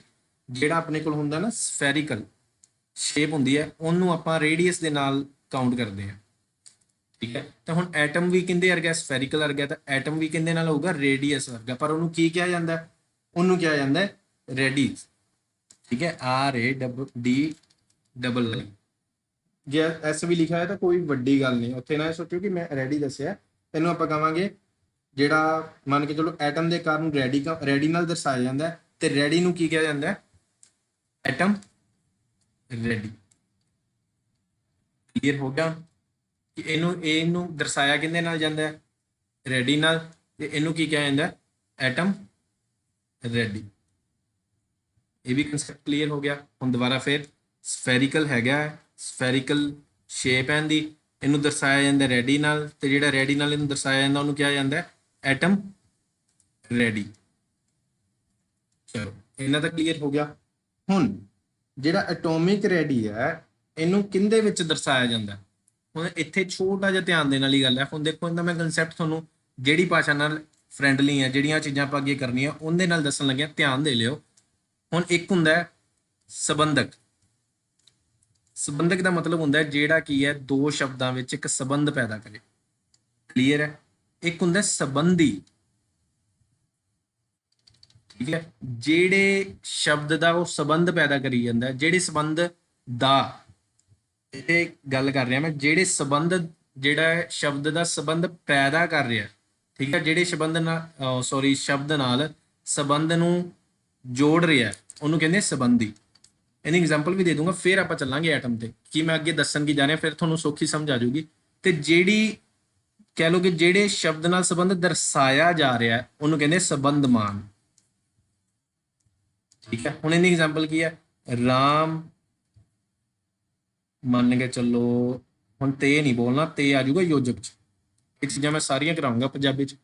ਰਾਮ ਦਾ ਮੰਨ ਕੇ ਚਲੋ, ਰਾਮ ਦਾ ਮੋਹਨ ਮਿੱਤਰ ਹੈ। ਚਲੋ ਛੋਟਾ ਜਿਹਾ ਵਾਕ ਲੈ ਲੈਂਦੇ ਹਾਂ। ਹੁਣ ਦਾ ਕੀ ਹੈ? ਉਹ ਹੈਗਾ ਸੰਬੰਧ, ਸੰਬੰਧਕ, ਠੀਕ ਹੈ। ਹੁਣ ਕਿੰਦਾ ਦਰਸਾ ਰਹੇ ਹੈ ਸੰਬੰਧ? ਰਾਮ ਦਾ, ਇਹ ਕੀ ਹੋ ਗਿਆ? ਸੰਬੰਧੀ। ਕਿੰਦੇ ਨਾਲ ਦਰਸਾ ਰਹੇ ਹੈ? ਮੋਹਨ ਨਾਲ, ਇਹ ਹੋ ਗਿਆ ਸੰਬੰਧਮਾਨ। ਹੁਣ ਇੱਥੇ ਉਹ ਗੱਲ ਕਰ ਰਿਹਾ ਮੈਂ ਕਿ ਰੈਡੀ ਨਾਲ ਕੀ ਕਰ ਰਹੇ ਹਾਂ ਆਪਾਂ? ਇਹਨੂੰ ਐਟਮ ਨੂੰ ਦਰਸਾ ਰਹੇ ਹਾਂ। ਐਟਮ ਨੂੰ ਕੀ ਕਹਿ ਦਾਂਗੇ? Atom ready. ਤੇ ਅੱਗੋਂ ਕੀ ਹੈ? ਰੈਡੀ ਨੂੰ ਕਿੰਦੇ ਨਾਲ ਦਰਸਾਇਆ ਜਾਂਦਾ? ਜਿਹੜਾ ਐਟਮ ਰੈਡੀ ਹੈ ਉਹਨੂੰ ਕਿੰਦੇ ਨਾਲ ਦਰਸਾਇਆ ਜਾਂਦਾ? ਹੁਣ ਇੱਕ ਵਾਰੀ ਫਿਰ ਸੁਣ ਲਓ। ਰੈਡੀ ਨੂੰ ਜਿਹੜਾ ਕਹ ਲਓ ਸਫੈਰੀਕਲ ਦੇ ਵਿੱਚ ਜਦੋਂ ਆਪਾਂ ਐਟਮ ਨੂੰ ਦਰਸਾਉਨੇ ਆ, ਐਟਮ ਨੂੰ ਦਰਸਾਉਨੇ ਆ, ਉਦੋਂ ਰੈਡੀ ਨਾਲ ਦਰਸਾਉਨੇ ਆ, ਤੇ ਉਹਨੂੰ ਕਹਿੰਦੇ ਐਟਮ ਰੈਡੀ। ਐਟਮ ਨੂੰ ਰੈਡੀ ਨਾਲ ਦਰਸਾਉਨੇ ਆ। ਰੇਡੀਅਸ ਮੰਨ ਲਓ, ਮੈਂ ਰੇਡੀਅਸ ਬੋਲਦਾ, ਐਟਮ ਨੂੰ ਰੇਡੀਅਸ ਨਾਲ ਦਰਸਾਉਨੇ ਆ, ਉਹਨੂੰ ਕਹਿੰਦੇ ਐਟਮ ਰੇਡੀਅਸ। ਤੇ ਜਦੋਂ ਐਟਮ ਰੇਡੀਅਸ ਨੂੰ ਕਿੰਨੇ ਨਾਲ ਦਰਸਾਇਆ ਜਾਂਦਾ? ਉਹ ਦਰਸਾਇਆ ਜਾਂਦਾ ਨੈਨੋਮੀਟਰ ਨਾਲ, ਠੀਕ ਹੈ। ਇਹ ਐਗਜ਼ਾਮਪਲਾਂ ਨਾਲ ਤੁਹਾਨੂੰ ਸ਼ਾਇਦ ਜਿਹੜਾ ਛੇਤੀ ਸਮਝ ਆ ਜਾਊਗਾ। ਐਟਮ ਰੈਡੀ ਨੂੰ ਨੈਨੋਮੀਟਰ ਵਿੱਚ ਦਰਸਾਇਆ ਜਾਂਦਾ, ਠੀਕ ਹੈ। ਇਹਨੂੰ ਜੇ ਪੁੱਛ ਲੈਣ ਐਟਮ ਰੈਡੀ ਨੂੰ ਕਾਹਦੇ ਵਿੱਚ ਦਰਸਾਇਆ ਜਾਂਦਾ, ਤਾਂ ਇਹਨੂੰ ਨੈਨੋਮੀਟਰ ਦੇ ਵਿੱਚ ਦਰਸਾਇਆ ਜਾਂਦਾ। ਕਲੀਅਰ ਹੋ ਗਿਆ ਹੁਣ ਇਹਨਾਂ? ਜੇ ਫਿਰ ਵੀ ਕਿਸੇ ਨੂੰ ਲੱਗੇ ਕਿ ਨਹੀਂ ਤਾਂ ਪਲੀਜ਼ ਕਮੈਂਟ ਕਰਕੇ ਇੱਕ ਵਾਰ ਜ਼ਰੂਰ ਪੁੱਛ ਲਿਓ। ਪਰ ਆਈ ਥਿੰਕ ਮੈਨੂੰ ਨਹੀਂ ਲੱਗਦਾ ਕਿ ਕਿਸੇ ਨੂੰ ਵੀ ਨਿੱਕਾ ਜਿਹਾ ਵੀ ਡਾਊਟ ਰਹਿਣਾ ਚਾਹੀਦਾ। ਹੁਣ ਚੱਲਦੇ ਆਪਾਂ ਅੱਗੇ। ਬਹੁਤ ਵਧੀਆ ਅੱਗੋਂ ਕਨਸੈਪਟ ਦੱਸਣ ਲੱਗਿਆ ਮੈਂ, ਧਿਆਨ ਨਾਲ ਸਮਝ ਲਿਓ ਅੱਗੋਂ ਵੀ। ਬਸ ਇਸ ਤੋਂ ਬਾਅਦ ਲਾਸਟ ਹੀ ਹੈ, ਫਿਰ ਉਸ ਤੋਂ ਬਾਅਦ ਆਪਾਂ ਕੱਲ ਮੋਲੀਕਿਊਲ ਕਰਾਂਗੇ। ਐਟਮ 'ਚ ਤੁਹਾਡੇ ਜਿਹੜੇ ਮੇਨ ਚੀਜ਼ਾਂ ਮੈਂ ਕਲੀਅਰ ਕਰਾ ਦੂੰਗਾ। ਹੁਣ ਆ ਗਿਆ ਐਟੋਮਿਕ ਮਾਸ। ਵਿੱਚ ਬਹੁਤ ਚੀਜ਼ਾਂ ਆਉਂਦੀਆਂ ਪਿੱਛੇ, ਪਰ ਮੈਂ ਸਕਿਪ ਤਾਂ ਕੀਤੀਆਂ ਕਿਉਂਕਿ ਪਹਿਲਾਂ ਤੁਸੀਂ ਸਮਝ ਲਓ ਕਿ ਹੁੰਦਾ ਕੀ ਹੈ ਚੀਜ਼ਾਂ ਇਹ, ਠੀਕ ਹੈ। ਹੁਣ ਕਹੀਂ ਜੇ ਤੁਹਾਨੂੰ ਐਟਮ ਹੀ ਨਹੀਂ ਪਤਾ ਤਾਂ ਤੁਸੀਂ ਇਹਨਾਂ ਦੇ ਸਿੰਬਲ ਕਿਵੇਂ ਕਰ ਲਓਗੇ। ਜੇ ਤੁਹਾਨੂੰ ਐਟੋਮਿਕ ਮਾਸ ਹੀ ਨਹੀਂ ਪਤਾ ਤਾਂ ਕਿਵੇਂ ਕਾਰਬਨ ਦਾ ਤੁਸੀਂ ਐਟੋਮਿਕ ਮਾਸ ਕੱਢ ਲਓਗੇ, ਕਿਵੇਂ ਹਾਈਡਰੋਜਨ ਦਾ ਕੱਢ ਲਓਗੇ, ਕਿਵੇਂ ਤੁਸੀਂ ਆਕਸੀਜਨ ਦਾ ਕੱਢ ਲਓਗੇ। ਜੇ ਤੁਹਾਨੂੰ ਪਤਾ ਹੀ ਨਹੀਂ ਹੁੰਦਾ ਬੇਸਿਕ ਪੁਆਇੰਟ ਕੀ ਹੈ। ਹੁਣ ਤੁਹਾਨੂੰ ਮੈਂ ਹੁਣੇ ਪੁੱਛ ਲਾਂ ਕਿ AMU ਕੀ ਹੈ, ਤਾਂ ਬਹੁਤ ਬੱਚੇ ਜਿਨ੍ਹਾਂ ਨੂੰ ਨਹੀਂ ਪਤਾ ਤਾਂ ਉਹ ਕਨਫਿਊਜ਼ ਹੀ ਹੋ ਜਾਣਗੇ। ਤਾਂ ਹੁਣ ਜਦੋਂ ਮੈਂ ਲੈਕਚਰ ਦੇ ਐਂਡ ਤੇ ਪੁੱਛੂ AMU ਕੀ ਹੈ, ਤੁਸੀਂ ਇੱਕ ਸਕਿੰਟ 'ਚ ਜਵਾਬ ਦਿਓਗੇ ਕਿ AMU ਹੈ ਕੀ। ਚਲੋ ਹੁਣ ਜਿਹੜਾ ਐਕਚੁਅਲ ਮਾਸਸ ਹੁੰਦੇ ਆ ਨਾ ਐਟਮ ਦੇ, ਠੀਕ ਹੈ, ਉਹ ਬਹੁਤ, ਹੁਣ ਮੈਂ ਸਿੰਪਲ ਭਾਸ਼ਾ ਸਮਝਾਉਣ ਲੱਗਿਆ, ਕੁਛ ਨਹੀਂ ਇਹ ਨਾ ਸੋਚੋ ਇੰਗਲਿਸ਼ ਹੈ ਪੰਜਾਬੀ ਹੈ, ਸਿੰਪਲ ਭਾਸ਼ਾ 'ਚ। ਹੁਣ ਜਿਹੜੇ ਐਟਮ ਆ ਉਹ ਤਾਂ ਆਪਾਂ ਨੂੰ ਪਤਾ ਕਿ ਬਹੁਤ ਛੋਟੇ ਹੁੰਦੇ ਆ। ਮਾਸ ਨੂੰ ਮੰਨ ਕੇ ਚੱਲੋ ਤੁਸੀਂ, ਹੁੰਦਾ ਤਾਂ ਪੁੰਜ ਹੈ ਇਹ, ਤਾਂ ਮੰਨ ਕੇ ਚੱਲੋ ਇੱਕ ਭਾਰ ਲੈ ਕੇ ਚੱਲਦੇ ਆ ਆਪਾਂ, ਠੀਕ ਹੈ। ਭਾਰ ਜਦੋਂ ਮੈਂ ਬੋਲੂੰਗਾ ਤੁਹਾਨੂੰ ਸੌਖੀ ਸਮਝ ਆ ਜਾਊ ਕਿਉਂਕਿ ਇਹ ਭਾਰ ਨਾਲ ਆਪਾਂ ਬਹੁਤ ਫਰੈਂਡਲੀ ਆ। ਜੇ ਮਾਸ ਕਰੀ ਚੱਲੂੰਗਾ ਤੁਸੀਂ ਕਾਫੀ ਜਿਹੜਾ ਕਹਿ ਲਓ ਕਿ ਤੁਹਾਡੇ ਪੁਆਇੰਟ 'ਚ ਦੋ ਹਿੱਸੇ ਚੱਲਦੇ ਰਹਿੰਦੇ ਆ ਕਿ ਕਿਹੜਾ ਮਾਸ ਹੈ, ਕਿਹੜੀ ਚੀਜ਼ ਦੀ ਗੱਲ ਕਰੀਏ। ਮੈਂ ਸਿਰਫ ਭਾਰ ਦੀ ਗੱਲ ਕਰੂੰਗਾ ਪਹਿਲਾਂ, ਤਾਂ ਕਿ ਤੁਹਾਨੂੰ ਕਨਸੈਪਟ ਹੈ ਜਿਹੜਾ ਐਟੋਮਿਕ ਮਾਸ ਉਹ ਛੇਤੀ ਸਮਝ ਆ ਜਾਏ। ਫਿਰ ਤੁਹਾਨੂੰ ਪੁੰਜ ਬਾਰੇ ਵੀ ਨਾਲ ਫਰੈਂਡਲੀ ਹੋ ਜਾਓਗੇ। ਬਸ ਭਾਰ ਮੰਨ ਕੇ ਚੱਲੋ। ਹੁਣ ਜਿਹੜਾ ਐਟੋਮਿਕ ਨੂੰ ਜਦੋਂ ਆਪਾਂ ਦੇਖ ਹੀ ਨਹੀਂ ਸਕਦੇ, STM ਦੀ ਮਦਦ ਨਾਲ ਦੇਖਦੇ ਆ ਨਾ, ਉਹਦਾ ਭਾਰ ਕਿਵੇਂ ਤੋਲ ਲਾਂਗੇ। ਜੇ ਮੈਂ ਤੁਹਾਨੂੰ ਕਹਾਂ ਕਿ ਤੁਸੀਂ ਹੱਥ ਤੇ ਰੱਖ ਕੇ ਉਹਦਾ ਭਾਰ ਪਤਾ ਕਰ ਦੱਸ ਸਕਦੇ ਹੋ, ਜੇ ਤਾਂ ਦੋ ਜਣਿਆਂ ਨੂੰ ਕਹਾਂ ਕਿ ਤੁਸੀਂ ਪਹਿਲਾਂ ਤਾਂ ਐਟਮ ਨੂੰ ਦੇਖ ਨਹੀਂ ਸਕਦੇ, ਚਲੋ ਮੰਨ ਲਓ ਤੁਸੀਂ ਸ਼ਕਤੀਸ਼ਾਲੀ ਆ, ਐਟਮ ਨੂੰ ਦੇਖ ਲਿਆ, ਐਟਮ ਨੂੰ ਹੱਥ ਤੇ ਰੱਖ ਕੇ ਉਹਦਾ ਭਾਰ ਦੱਸ ਦੋਗੇ? ਨਹੀਂ, ਕਿਉਂਕਿ ਉਹਦਾ ਜਿਹੜਾ weight ਹੁੰਦਾ ਉਹ ਬਹੁਤ ਜ਼ਿਆਦਾ ਸਮੋਲ ਹੁੰਦਾ। ਉਹਦਾ ਮਾਸ ਹੁੰਦਾ ਨਾ ਉਹ ਬਹੁਤ ਜ਼ਿਆਦਾ ਘੱਟ ਹੁੰਦਾ ਤੇ ਡਿਫਿਕਲਟ ਹੁੰਦਾ ਡਿਟਰਮਾਈਨ ਕਰਨਾ, ਠੀਕ ਹੈ। ਕਿ ਹੁਣ ਮੰਨ ਕੇ ਚੱਲੋ ਤੁਹਾਨੂੰ ਕੋਈ ਕਹੂਗਾ ਕਿ ਹਾਈਡਰੋਜਨ ਦਾ ਮੈਨੂੰ ਮਾਸ ਦੱਸ ਦੇ ਯਾਰ, ਤੇ ਬਹੁਤ ਕਹਿ ਲਓ ਕਿ ਔਖਾ ਹੁੰਦਾ ਕਿ ਉਹਦਾ ਪ੍ਰੋਪਰ ਤੁਸੀਂ ਮਾਸ ਦੱਸ ਸਕੋ। ਹੁਣ ਤੁਹਾਨੂੰ ਕੀ ਕਹਿ ਦੂਗਾ ਆਕਸੀਜਨ ਦਾ ਦੱਸ ਦੇ, ਪਰ ਮੈਂ ਇਹ ਹੁਣ ਕਨਸੈਪਟ ਕਰਾਉਂਗਾ ਜਿਹਦੇ ਨਾਲ ਤੁਸੀਂ ਕੱਢ ਸਕਦੇ ਹੋ ਕਿ ਮਾਸ ਕੀ ਹੈ, ਜੇ ਤੁਹਾਨੂੰ ਕੁਐਸਚਨ ਵੀ ਪੁੱਛਿਆ ਜਾਵੇ ਤਾਂ। ਹੁਣ ਦੇਖੋ ਸੌਖਾ ਤਰੀਕਾ ਆਪਣੇ ਕੋਲ ਕੀ ਹੈ ਕਿ ਸਭ ਤੋਂ ਪਹਿਲਾਂ ਹੋਇਆ ਕਿ ਮੈਂ ਤੁਹਾਨੂੰ ਇੱਕ ਸਟੋਰੀ ਸੁਣਾਉਣਾ। ਸਭ ਤੋਂ ਪਹਿਲਾਂ ਕੀ ਹੈ ਕਿ ਉਹਨਾਂ ਨੇ ਕੀ ਕਿਹਾ, ਪਹਿਲਾਂ ਆਪਾਂ ਐਗਜ਼ਾਮਪਲ ਲੈ ਕੇ ਚੱਲਦੇ ਹਾਂ ਫਿਰ ਸਟੋਰੀ ਸੁਣਾਉਂਗੇ। ਹੁਣ ਐਗਜ਼ਾਮਪਲ ਆਪਣੇ ਕੋਲ ਹੈਗੀ ਹੈ, ਤੁਹਾਡੇ ਕੋਲ ਤੁਸੀਂ ਲੈਣ ਗਏ ਸੇਬ, ਠੀਕ ਹੈ। ਤੁਸੀਂ ਸੇਬ ਲੈਣ ਗਏ, ਤੁਸੀਂ ਕੀ ਹੈ ਸੇਬ ਨਹੀਂ ਲੈਣੇ 10, ਨਾ ਲੈਣੇ ਅੱਧਾ ਕਿਲੋ, ਨਾ ਲੈਣੇ ਕਿਲੋ। ਤੁਸੀਂ ਉਹਨੂੰ ਕੀ ਕਿਹਾ ਕਿ ਮੈਨੂੰ ਇੱਕ ਸੇਬ ਦੇ ਦੇ। ਹੁਣ ਉਸ ਬੰਦੇ ਕੋਲ ਡਿਜੀਟਲ ਕੰਡਾ ਨਹੀਂ ਹੈਗਾ, ਧਿਆਨ ਨਾਲ ਸੁਣ ਲਿਓ, ਉਹਦੇ ਕੋਲ ਕੀ ਡਿਜੀਟਲ ਕੰਡਾ ਨਹੀਂ ਹੈਗਾ। ਹੁਣ ਕੀ ਕਰੋਗੇ? ਉਹ ਕੀ ਕਰੂਗਾ? ਤੁਸੀਂ ਕੀ ਕਰਨਾ, ਤੁਸੀਂ ਤਾਂ ਪੈਸੇ ਦੇਣੇ ਜੋ ਉਹਨੇ ਮੰਗ ਲਏ। ਉਹ ਕੀ ਕਰੂਗਾ? ਹੁਣ ਉਹਨੇ ਕੀ ਕੀਤਾ, ਕਿਉਂਕਿ ਸੇਬ ਦੇ weight ਜਿੰਨਾ ਉਹਦੇ ਕੋਲ ਨਾ ਤਾਂ ਵੱਟਾ ਹੈਗਾ, ਜਿਹੜਾ ਪੰਜਾਬੀ ਦੇ ਵਿੱਚ ਕਹਿ ਦਿੰਦੇ ਆਪਾਂ, ਜਿਹੜਾ ਛੋਟਾ ਜਿਹਾ ਭਾਰ ਤੁਲਣ ਵਾਲਾ ਹੁੰਦਾ weight, ਠੀਕ ਹੈ, weight ਆ ਨਹੀਂ ਉਹਦੇ ਕੋਲ। ਹੁਣ ਉਹਨੇ ਕੀ ਕੀਤਾ, ਤਰਬੂਜ ਲੈ ਲਿਆ। ਕਲੀਅਰ? ਹੁਣ ਮੰਨ ਕੇ ਚੱਲੋ ਕਿ ਸੇਬ ਕੀ ਹੈ 5 ਗ੍ਰਾਮ ਦਾ। ਮੈਂ ਅਪਰੋਕਸ ਦੱਸੀ ਨਾ, ਪਿਛਲੇ ਲੈਕਚਰ 'ਚ ਵੀ ਇੱਕ ਮੈਂ ਸੋਡੀਅਮ ਵਾਲਾ ਕਰਾਇਆ ਸੀਗਾ, ਇੱਕ ਮੈਂ ਅਪਰੋਕਸ ਜਿਹੜੀ ਆਉਂਦੀ ਦੱਸੀ ਸੀਗੀ, ਕਿਉਂ ਤਾਂ ਜੋ ਛੋਟੇ ਜਿਹੜਾ ਕਹਿ ਲਓ ਕਿ ਛੋਟੀਆਂ ਚੀਜ਼ਾਂ ਆਪਾਂ ਕਰਨੀਆਂ ਹਜੇ ਉਹ ਛੇਤੀ ਸਮਝ ਲੱਗ ਜਾਣ। ਜੇ ਤੁਹਾਨੂੰ ਮੈਂ ਪਹਿਲਾਂ ਹੀ ਪ੍ਰੋਪਰ ਦੱਸਣ ਲੱਗ ਜਾਊਂਗਾ ਫਿਰ ਤੁਸੀਂ ਕਹੋਗੇ ਯਾਦ ਕਰ ਲਈਏ, ਯਾਦ ਕਰੋਗੇ ਫਿਰ ਜਿਹੜਾ ਸਮਝਾਇਆ ਉਹ ਵੀ ਭੁੱਲ ਜਾਓਗੇ। ਹੁਣ ਸੇਬ 5 ਗ੍ਰਾਮ ਦਾ, ਉਹਨੇ ਤਰਬੂਜ ਲੈ ਲਿਆ, ਤਰਬੂਜ ਹੈਗਾ 60 ਗ੍ਰਾਮ ਅਪਰੋਕਸ। ਮੈਨੂੰ ਪਤਾ 2 ਕਿਲੋ ਦਾ ਹੁੰਦਾ, 1.5 ਕਿਲੋ ਦਾ ਹੁੰਦਾ, ਪਰ ਆਪਾਂ 60 ਗ੍ਰਾਮ ਲੈ ਕੇ ਚੱਲਾਂਗੇ। ਹੁਣ ਉਹਨੇ ਕੀ ਕੀਤਾ, ਇੱਕ ਪਾਸੇ ਤਰਬੂਜ ਰੱਖਤਾ, ਇਹ 60 ਗ੍ਰਾਮ ਦਾ ਸੀ, ਉਹ ਸਾਰਾ ਜਿਹੜਾ ਕੰਡਾ ਕੀ ਹੈ ਉਹ ਤਰਬੂਜ ਵੱਲ ਨੂੰ ਚੁੱਕ ਗਿਆ। ਓਬਵੀਅਸ ਹੈ ਕਿਉਂਕਿ ਉਹ 60 ਹੈ ਉਹ 5 ਹੈ। ਹੁਣ ਉਹਨੇ ਕੀ ਕੀਤਾ, ਉਹਨੂੰ ਹਾਫ ਕਰ ਲਿਆ, ਉਹਨੇ ਕਰ ਲਿਆ 30 ਗ੍ਰਾਮ ਦਾ। ਫਿਰ ਵੀ ਕੰਡਾ ਉਧਰ ਨੂੰ ਚੁਗਣ ਲੱਗ ਗਿਆ। ਫਿਰ ਉਹਨੇ ਕੀ ਸੋਚਿਆ, ਉਹਨੇ ਕੀ ਕੀਤਾ, ਉਹਨੇ ਤਰਬੂਜ ਹੈ ਜਿਹੜਾ ਇੱਕ ਨਵਾਂ ਲਿਆ 60 ਗ੍ਰਾਮ ਵਾਲਾ ਹੀ, ਉਹਦੇ 12 ਹਿੱਸੇ ਕਰਤੇ, ਠੀਕ ਹੈ, 1/12 ਕਰਤਾ ਉਹਨੂੰ, ਇੱਕ ਨੂੰ 12 ਹਿੱਸਿਆਂ 'ਚ ਵੰਡਤਾ ਤੇ ਉਹਨੂੰ ਫਿਰ 5 ਗ੍ਰਾਮ ਨਾਲ ਤੋਲਿਆ ਗਿਆ ਤਾਂ ਉਹ ਕੀ ਹੋ ਗਿਆ, ਬਰਾਬਰ ਹੋ ਗਿਆ। ਕਿਉਂ? ਕਿਉਂਕਿ 12 5 ਹੀ ਕਿੰਨਾ ਹੁੰਦਾ, 60 ਹੁੰਦਾ। ਮਤਲਬ ਹਰੇਕ ਟੁਕੜਾ ਕਿੰਨੇ ਗ੍ਰਾਮ ਦਾ ਹੋ ਗਿਆ, 5 ਗ੍ਰਾਮ ਦਾ ਹੋ ਗਿਆ। ਇੱਥੇ ਮੇਰੇ ਕਹਿਣ ਦਾ ਮਤਲਬ ਇਹ ਹੈ ਕਿ ਉਹਨਾਂ ਨੇ ਕੋਈ ਕੰਡਾ ਨਹੀਂ ਰੱਖਿਆ ਐਟਮ ਨੂੰ ਤੋਲਣ ਵਾਸਤੇ, ਕੁਝ ਨਹੀਂ ਕੀਤਾ। ਉਹਨਾਂ ਨੇ ਸਿਰਫ ਤੇ ਸਿਰਫ ਕੀ ਕੀਤਾ, ਉਹਨਾਂ ਨੇ ਕੀਤਾ ਕਿ ਇੱਕ ਐਟਮ ਲੈ ਲਿਆ ਜਿਹੜਾ ਉਹਨਾਂ ਨੂੰ ਲੱਗਦਾ ਸੀ ਸਾਰਿਆਂ ਨਾਲੋਂ ਵਰਕ ਕਰੂਗਾ। ਉਹਨਾਂ ਨੇ ਸਭ ਤੋਂ ਪਹਿਲਾਂ ਇੱਕ ਕਮੇਟੀ ਸੀ, ਉਹਨਾਂ ਨੇ ਐਟਮ ਲੈ ਲਿਆ, ਮੰਨ ਲਓ ਵਿਗਿਆਨੀਆਂ ਨੇ ਐਟਮ ਲੈ ਲਿਆ ਹਾਈਡਰੋਜਨ। ਉਹਨਾਂ ਨੇ ਸੋਚਿਆ ਕਿ ਇਹ ਜਿਹੜਾ ਹਾਈਡਰੋਜਨ ਹੈ ਇਹਦਾ ਐਟਮ ਦਾ ਜਿਹੜਾ ਮਾਸ ਹੈ ਆਪਾਂ ਕੈਲਕੂਲੇਟ ਕਰ ਲੈਂਦੇ ਆ, ਫਿਰ ਇਹਨੂੰ ਕੀ ਹੈ ਜਿੰਨੇ ਵੀ ਆਣਗੇ ਉਹਨਾਂ ਦੇ ਇਕੁਅਲ ਰੱਖ ਲਿਆ ਕਰਾਂਗੇ, ਠੀਕ ਹੈ। ਹੁਣ ਜਿਵੇਂ ਉਹੀ ਤਰਬੂਜ ਵਾਲੀ ਐਗਜ਼ਾਮਪਲ ਲੈ ਲਓ ਕਿ ਜੇ ਮੰਨ ਲਓ ਦੂਸਰਾ ਬੰਦਾ 2 ਸੇਬ ਲੈਣ ਆਇਆ ਤਾਂ ਉਹਨੇ ਕੀ ਕੀਤਾ, 2 ਟੁਕੜੇ ਤਰਬੂਜ ਦੇ ਰੱਖ ਲਏ। ਜੇ 3 ਸੇਬ ਲੈਣ ਆਇਆ ਉਹਨੇ 3 ਟੁਕੜੇ ਤਰਬੂਜ ਦੇ ਰੱਖ ਲਏ। ਮਤਲਬ ਆ 15 ਗ੍ਰਾਮ ਆ ਵੀ 15 ਗ੍ਰਾਮ ਆ, 10 ਗ੍ਰਾਮ ਆ ਵੀ 10 ਗ੍ਰਾਮ। ਕੰਸੈਪਟ ਸਮਝ ਆਈ ਜਾਂਦਾ। ਹੁਣ ਚੱਲਦੇ ਆਪਾਂ ਅੱਗੇ। ਹੁਣ ਆਪਾਂ ਚੱਲਦੇ ਹਾਂ ਜਿਹੜੀ ਚੀਜ਼ ਗੱਲ ਕਰਨੀ ਹੈ ਆਪਾਂ। ਹੁਣ ਦੇਖੋ ਵਿਗਿਆਨੀਆਂ ਨੇ ਕਿਹਾ ਹਾਈਡਰੋਜਨ ਦਾ ਰੱਖ ਲੈਂਦੇ ਆ, ਬਾਕੀ ਸਾਰੇ ਕਹਿੰਦੇ ਚਲੋ ਰੱਖ ਲੈਂਦੇ ਆ। ਹਾਈਡਰੋਜਨ ਦਾ ਆਪਣੇ ਕੋਲੇ ਕੀ ਹੈ, ਜਿਹੜਾ ਮੰਨ ਕੇ ਚਲੋ ਐਕਚੁਅਲ ਮਾਸ ਹੈ, ਠੀਕ ਹੈ। ਹਾਈਡਰੋਜਨ ਦਾ ਐਕਚੁਅਲ ਮਾਸ ਕਿੰਨਾ ਹੁੰਦਾ ਆਪਣੇ ਕੋਲੇ, 1/1.67 ਮਲਟੀਪਲਾਈ 10⁻⁻24 ਗ੍ਰਾਮ, ਠੀਕ ਹੈ। ਉਹਨਾਂ ਨੇ ਕੀ ਕੀਤਾ ਕਿ ਇਹਨੂੰ ਕਰਦੇ ਆ ਕੰਪੇਅਰ ਸਾਰਿਆਂ ਨਾਲ, ਡਿਫਰੈਂਟ ਜਿਹੜੇ ਐਲੀਮੈਂਟਸ ਦੇ ਨਾਲ। ਤਾਂ ਫਿਰ ਕੀ ਹੋਇਆ, ਉਹਨਾਂ ਨੇ ਕਰਨਾ ਸ਼ੁਰੂ ਕਰਤਾ। ਹੁਣ ਜੇ ਉਹਨਾਂ ਨੇ ਕਿਹਾ ਕਿ ਆਕਸੀਜਨ ਦਾ ਕੱਢਣਾ, ਉਹਨਾਂ ਨੇ ਕੀ ਕੀਤਾ, ਇਹਦੇ ਨਾਲ ਡਿਵਾਈਡ ਕਰਤਾ, ਆਕਸੀਜਨ ਦਾ ਆ ਗਿਆ, ਠੀਕ ਹੈ। ਜੇ ਆਪਾਂ ਮੰਨ ਕੇ ਚੱਲੋ ਹਾਈਡਰੋਜਨ ਦੇ ਮਾਸ ਨਾਲ ਆਪਾਂ ਆਕਸੀਜਨ ਦਾ ਮਾਸ, ਕਿਸੇ ਦਾ ਵੀ, ਹਾਈਡਰੋਜਨ ਨਾਲ ਆਪਾਂ ਕਲੋਰੀਨ ਦਾ ਕਹਿ ਲਓ, ਉਸ ਤੋਂ ਬਾਅਦ ਕਾਰਬਨ ਦਾ, ਕਿਸੇ ਦਾ ਵੀ ਕੱਢਣਾ, ਜਦੋਂ ਮਾਸ ਆਇਆ ਨਿਕਲ ਕੇ ਆਪਣੇ ਸਾਹਮਣੇ, ਉਹਨੂੰ ਕੀ ਕਵਾਂਗੇ ਆਪਾਂ, ਰਿਲੇਟਿਵ ਮਾਸ, ਰਿਲੇਟਿਵ ਐਟੋਮਿਕ ਮਾਸ। ਧਿਆਨ ਦਿਓ ਮੈਂ ਕੀ ਦੱਸ ਰਿਹਾ, ਦੁਬਾਰਾ ਫਿਰ ਰਿਪੀਟ ਕਰ ਦਿੰਦਾ ਕਿ ਜਦੋਂ ਵੀ ਕਿਸੇ ਚੀਜ਼ ਨਾਲ ਆਪਾਂ ਕੰਪੇਅਰ ਕਰਕੇ ਕਿਸੇ ਚੀਜ਼ ਦਾ ਦੂਸਰੀ ਦਾ ਆਨਸਰ ਦਿੰਨੇ ਆ, ਜਿਵੇਂ ਆਪਾਂ ਤਰਬੂਜ ਨਾਲ ਆ ਮੰਨ ਕੇ ਚਲੋ ਆ ਤਰਬੂਜ ਹੈ, ਚਲੋ ਤਰਬੂਜ ਨੂੰ ਜਦੋਂ ਆਪਾਂ ਸੇਬ ਨਾਲ ਕੰਪੇਅਰ ਕਰਾਂਗੇ, ਸੇਬ ਕੋਈ ਵੀ ਹੋ ਸਕਦਾ, ਸੇਬ ਨਾਲ ਕੰਪੇਅਰ ਕਰਾਂਗੇ ਤਾਂ ਉਹ ਬਰਾਬਰ ਹੋ ਗਏ। ਜਦੋਂ ਬਰਾਬਰ ਹੋ ਗਏ ਇਹਦਾ ਆਨਸਰ ਆ ਜੂ ਆਪਣੇ ਕੋਲ ਕਿੰਨੇ ਗ੍ਰਾਮ ਦਾ ਇਹ, ਤੇ ਜਦੋਂ ਇਹਦਾ ਆਨਸਰ ਆ ਗਿਆ ਉਹਦਾ ਨਾਂ ਕੀ ਹੋ ਜਾਊਗਾ, ਰਿਲੇਟਿਵ ਐਟੋਮਿਕ ਮਾਸ। ਹੁਣ ਕਲੀਅਰ ਹੋ ਗਿਆ ਇਹਨਾਂ ਕਿ ਰਿਲੇਟਿਵ ਐਟੋਮਿਕ ਮਾਸ ਉਹ ਹੁੰਦਾ ਹੈ ਜਦੋਂ ਕਿਹੜਾ ਆਪਣੇ ਕੋਲੇ ਕੀ ਹੈ, ਪ੍ਰਾਇਮਰੀ ਮਾਸ ਜਿਹਨੂੰ ਲੈ ਕੇ ਚੱਲਦੇ ਆ, ਹਰੇਕ ਨਾਲ ਆਪਾਂ ਡਿਵਾਈਡ ਕਰਾਂਗੇ ਤਾਂ ਜਿਹੜਾ ਦੂਸਰੇ ਦਾ ਆਨਸਰ ਆਇਆ ਉਹਨੂੰ ਕਵਾਂਗੇ ਰਿਲੇਟ ਕਰਕੇ ਕੱਢਿਆ ਗਿਆ। ਇਹਨੂੰ ਆਪਾਂ ਰਿਲੇਟ ਕੀਤਾ ਕਿਹਦੇ ਨਾਲ, ਹਾਈਡਰੋਜਨ ਨਾਲ। ਜੇ ਆਪਣੇ ਕੋਲ ਕਾਰਬਨ ਦਾ ਆਇਆ ਆਪਾਂ ਕਹਾਂਗੇ ਇਹਨੂੰ ਰਿਲੇਟ ਕੀਤਾ ਗਿਆ ਕਿਹਦੇ ਨਾਲ, ਹਾਈਡਰੋਜਨ ਨਾਲ। ਕੰਸੈਪਟ ਕਲੀਅਰ ਹੋ ਜਾਂਦਾ।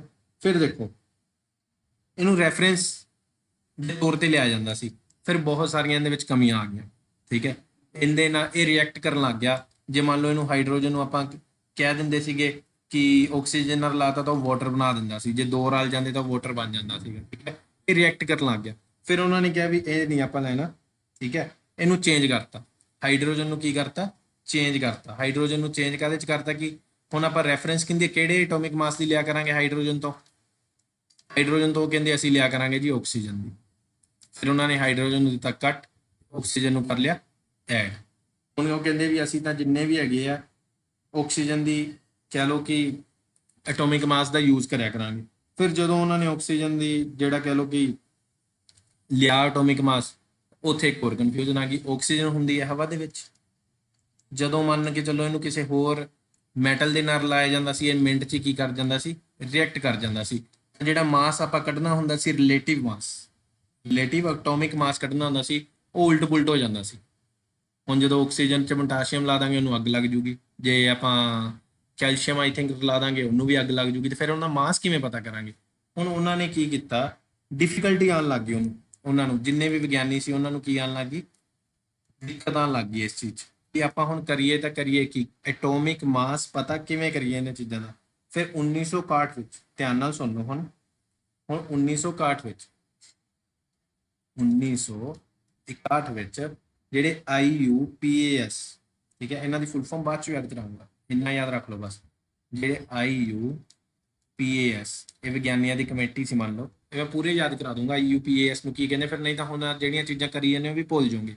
ਸਾਇੰਸ ਦੀ ਕਲਾਸ ਸਿਰਫ ਤੇ ਸਿਰਫ ਧਿਆਨ ਦੇਣਾ, ਨੋਟ ਬਾਅਦ ਚੋਂ ਕਰ ਲਿਆ ਕਰਿਓ। 1961 ਵਿੱਚ ਕੀ ਕੀਤਾ, IUPAS ਵਾਲਿਆਂ ਨੇ ਕੀ ਕੀਤਾ, ਉਹ ਕਹਿੰਦੇ ਵੀ ਅਸੀਂ ਤਾਂ ਸਾਰੇ ਜਣੇ ਰਲ ਕੇ ਕਾਰਬਨ ਨੂੰ ਮੰਨਦੇ ਆ ਕਿ ਇਹ ਅੱਗੇ ਲਿਆ ਕਰੂਗਾ, ਇਹਦੀ ਰੈਫਰੈਂਸ ਲਿਆ ਕਰਾਂਗੇ ਕਾਰਬਨ ਦੀ, ਠੀਕ ਹੈ। ਕਾਰਬਨ ਦੀ ਰੈਫਰੈਂਸ ਲਿਆ ਕਰਾਂਗੇ ਐਟੋਮਿਕ ਮਾਸ ਪਤਾ ਕਰਨ ਵਾਸਤੇ, ਐਟੋਮਿਕ ਮਾਸ ਮੇਜਰ ਕਰਨ ਵਾਸਤੇ। ਇੰਨਾ ਕਲੀਅਰ ਹੋ ਗਿਆ ਕਿ ਉਹ ਕਹਿੰਦੇ ਹਾਈਡਰੋਜਨ ਛੱਡਤਾ, ਆਕਸੀਜਨ ਰਿਐਕਟ ਕਰ ਜਾਂਦਾ ਸੀ ਉਹ ਵੀ ਛੱਡਤਾ। ਹੁਣ IUPAC ਵਾਲੇ ਕੀ ਕਹਿੰਦੇ, IUPAC ਵਾਲੇ ਕੀ ਕਹਿੰਦੇ 1961 ਵਿੱਚ ਕਿ ਕਾਰਬਨ ਨੂੰ ਅਸੀਂ ਲਿਆ ਕਰਾਂਗੇ ਕਾਹਦੇ ਵਾਸਤੇ, ਮੈਜ਼ਰ ਕਰਨ ਵਾਸਤੇ ਐਟੋਮਿਕ ਮਾਸ। ਕਲੀਅਰ ਹੈ। ਹੁਣ ਅੱਗੇ ਕੀ ਹੋਇਆ ਆਪਣਾ, ਉਹਨਾਂ ਨੇ ਕੀ ਲੈ ਲਿਆ, ਕਾਰਬਨ ਲੈ ਲਿਆ। ਕਾਰਬਨ ਦੇ ਮੈਂ ਤੁਹਾਨੂੰ ਇੱਕ ਚੀਜ਼ ਦੱਸੀ ਸੀ ਨਾ ਕਿ ਕਾਰਬਨ ਦੇ ਵਿੱਚ ਕੀ ਨਿਕਲਦੇ ਆ, C12 ਵੀ ਹੈ, C13 ਵੀ ਹੈ, C14 ਵੀ ਹੈ। ਇਹਨਾਂ ਦੇ ਕੀ ਹੈ, ਮਾਸ ਅਲੱਗ-ਅਲੱਗ ਹੁੰਦੇ ਆ। ਉਹਨਾਂ ਨੇ ਹੁਣ ਇੱਕ ਹੋਰ ਦੁਵਿਧਾ ਸਾਹਮਣੇ ਆ ਗਈ ਕਿ ਉਹਨਾਂ ਨੇ ਕਾਰਬਨ ਤਾਂ ਲੈ ਲਿਆ ਤੇ ਕਾਰਬਨ ਦੇ ਵਿੱਚ ਪਹਿਲਾਂ ਹੀ ਤਿੰਨ ਚੀਜ਼ਾਂ, ਇਹਨਾਂ ਨੂੰ ਕੀ ਕਹਿੰਦੇ ਸੀ ਆਪਾਂ, ਆਈਸੋਟੋਪ। ਤਿੰਨ ਆਈਸੋਟੋਪ ਹੈ ਕਾਰਬਨ ਦੇ, ਉਹ ਕਹਿੰਦੇ ਵੀ ਹੁਣ ਅਸੀਂ ਇੱਕ ਲੈਣਾ, ਕਿਹੜਾ ਲਵਾਂਗੇ? ਠੀਕ ਹੈ, ਕਾਰਬਨ ਦਾ ਜਿਹੜਾ ਆਈਸੋਟੋਪ ਲਿਆ ਉਹਨਾਂ ਨੇ, ਉਹ ਲਿਆ C12। ਉਹਨਾਂ ਨੇ ਕਿਹਾ C12 ਦਾ ਜਿਹੜਾ ਮਾਸ ਹੋਊਗਾ, ਠੀਕ ਹੈ, ਉਹਦਾ 1/12 ਹਿੱਸਾ ਜਿਵੇਂ ਤਰਬੂਜ ਦਾ ਕੀਤਾ ਸੀ, ਉਹ ਮੈਜਰ ਕਰਨ ਵਾਸਤੇ ਲਵਾਂਗੇ। ਮੈਜਰ ਕਰਨ ਵਾਸਤੇ ਲਵਾਂਗੇ ਐਟੋਮਿਕ ਮਾਸ ਨੂੰ ਕਿਸੇ ਵੀ ਐਲੀਮੈਂਟ ਦਾ। ਫਲਾਂ ਦੀ ਹਾਈਡਰੋਜਨ ਦਾ ਕੱਢਣਾ ਤਾਂ ਪਹਿਲਾਂ ਉਹਨਾਂ ਨੂੰ 1/12 C12 ਨਾਲ 1/12 ਦਾ ਜਿਹੜਾ ਮਾਸ ਨਾਲ ਡਿਵਾਈਡ ਕਰਨਾ ਹੋਊਗਾ। ਇਹ ਚੀਜ਼ਾਂ ਮੈਂ ਕੱਲ ਕਰਾਉਂਗਾ, ਇੱਕ ਹੀ ਬਸ ਇੰਨਾ ਹੀ ਸਮਝ ਲਓ। ਹੁਣ ਜੇ ਤੁਹਾਨੂੰ ਕੋਈ ਪੁੱਛੇ ਕਿ ਐਟੋਮਿਕ ਮਾਸ ਨੂੰ ਮੈਜਰ ਕਰਨ ਵਾਸਤੇ ਪ੍ਰਾਇਮਰੀ ਕਿਹਨੂੰ ਸੈੱਟ ਕੀਤਾ ਗਿਆ ਸੀ? ਕਾਰਬਨ ਨੂੰ। ਕਾਰਬਨ ਦੇ ਕਿਹੜੇ ਆਈਸੋਟੋਪ ਨੂੰ? C12 ਨੂੰ। ਤੇ ਉਹਦਾ ਕਿੰਨਵਾਂ ਹਿੱਸਾ? 1/12ਵਾਂ ਹਿੱਸਾ। ਹੁਣ 1/12ਵਾਂ ਹਿੱਸਾ ਕੀ ਆਊਗਾ ਇਹ ਮੈਂ ਕੱਲ ਦੱਸੂਗਾ ਤੁਹਾਨੂੰ, ਕਿਉਂਕਿ ਹੁਣ ਜ਼ਿਆਦਾ ਕਨਫਿਊਜ਼ ਹੋ ਜਾਓਗੇ। ਇਹਨੂੰ ਰਿਪਰੈਜ਼ੈਂਟ ਕਿਵੇਂ ਕਰਦੇ ਆ, ਬਸ ਇੰਨਾ ਯਾਦ ਰੱਖ ਲਓ। C12 ਨੂੰ ਰਿਪਰੈਜ਼ੈਂਟ ਕਰਦੇ ਆ 12C ਨਾਲ, 12 ਉੱਪਰ ਤੇ C ਨੀਚੇ, ਠੀਕ ਹੈ। 12 ਉੱਪਰ ਹੈ, ਐ ਲਿਖਿਆ ਹੁੰਦਾ ਇਹਨੂੰ 12 ਤੇ C, ਠੀਕ ਹੈ। ਇਹਨੂੰ 12 ਤੇ C ਨਾਲ ਰਿਪਰੈਜ਼ੈਂਟ ਕਰਦੇ ਆ ਬਸ। ਬਾਕੀ ਗੱਲ ਕਰਾਂਗੇ, ਜ਼ਿਆਦਾ ਨਹੀਂ ਤਾਂ ਤੁਸੀਂ ਕਹੋਗੇ ਸਾਰਾ ਤਾਂ ਸਾਰਾ ਕਚਲਾ ਮਤਲਾ ਕਰਤਾ ਸਾਡਾ। ਹੁਣ ਇੰਨਾ ਸਮਝ ਲੱਗ ਗਈ। ਅੱਜ ਆਪਾਂ ਕੀਤਾ ਕਿ ਇੱਕ ਤਾਂ ਜਿਹੜੀ ਥਿਊਰੀ ਸੀ, ਠੀਕ ਹੈ, ਉਹਦੀ ਥਿਊਰੀ ਨੂੰ ਉਲਟਾਤਾ, ਉਹਦੇ 'ਚ ਡਰੋਬੈਕ ਲੱਭੇ ਆਪਾਂ, ਕਿਹੜੀਆਂ ਕਿਹੜੀਆਂ ਚੀਜ਼ਾਂ ਦੀ ਕਮੀ ਆ ਗਈ। ਫਿਰ ਆਪਾਂ ਕੀਤੇ ਐਟਮ, ਫਿਰ ਆਪਾਂ ਕੀਤਾ ਐਟੋਮਿਕ ਮਾਸ। ਕਿਹਨੂੰ ਮੇਨ ਮੰਨਿਆ ਜਾਂਦਾ? ਹੈਡ ਕਾਰਬਨ ਨੂੰ। ਕਾਰਬਨ ਦੇ ਕਿਹੜੇ ਨੂੰ? C12 ਨੂੰ, ਠੀਕ ਹੈ। C12 ਨੂੰ ਰਿਪਰੈਜ਼ੈਂਟ ਕਰਦੇ ਆ ਆਪਾਂ ਐ ਕਰਕੇ। ਤੇ ਹੁਣ C12 ਦਾ 1/12 ਹਿੱਸਾ ਲੈ ਜਾਂਦਾ, ਉਹ ਮੈਂ ਕੱਲ ਕਰਾਉਂਗਾ 1/12 ਕਿਵੇਂ ਬਣਿਆ ਤੇ AMU ਕੀ ਹੁੰਦਾ। ਇੰਨਾ ਕਲੀਅਰ ਹੋ ਗਿਆ? ਬਸ ਇੰਨਾ ਹੀ ਬਹੁਤ ਹੈ। ਜਿਹੜੇ ਬੱਚੇ ਨੂੰ ਕਲੀਅਰ ਹੋ ਗਿਆ, ਬਹੁਤ ਬਹੁਤ ਸ਼ੁਕਰੀਆ ਆਪਣਾ ਕੀਮਤੀ ਸਮੇਂ ਦੇਣ ਲਈ। ਮਿਲਦੇ ਹਾਂ ਨੈਕਸਟ ਲੈਕਚਰ ਦੇ ਵਿੱਚ। ਲਾਈਕ ਸ਼ੇਅਰ ਕਮੈਂਟ ਜ਼ਰੂਰ ਕਰ ਦਿਓ ਜੇ ਸਮਝ ਲੱਗੀ। ਕੋਈ ਵੀ ਡਾਊਟ ਹੋਵੇ ਤਾਂ ਕਮੈਂਟ ਜ਼ਰੂਰ ਕਰ ਦਿਓ।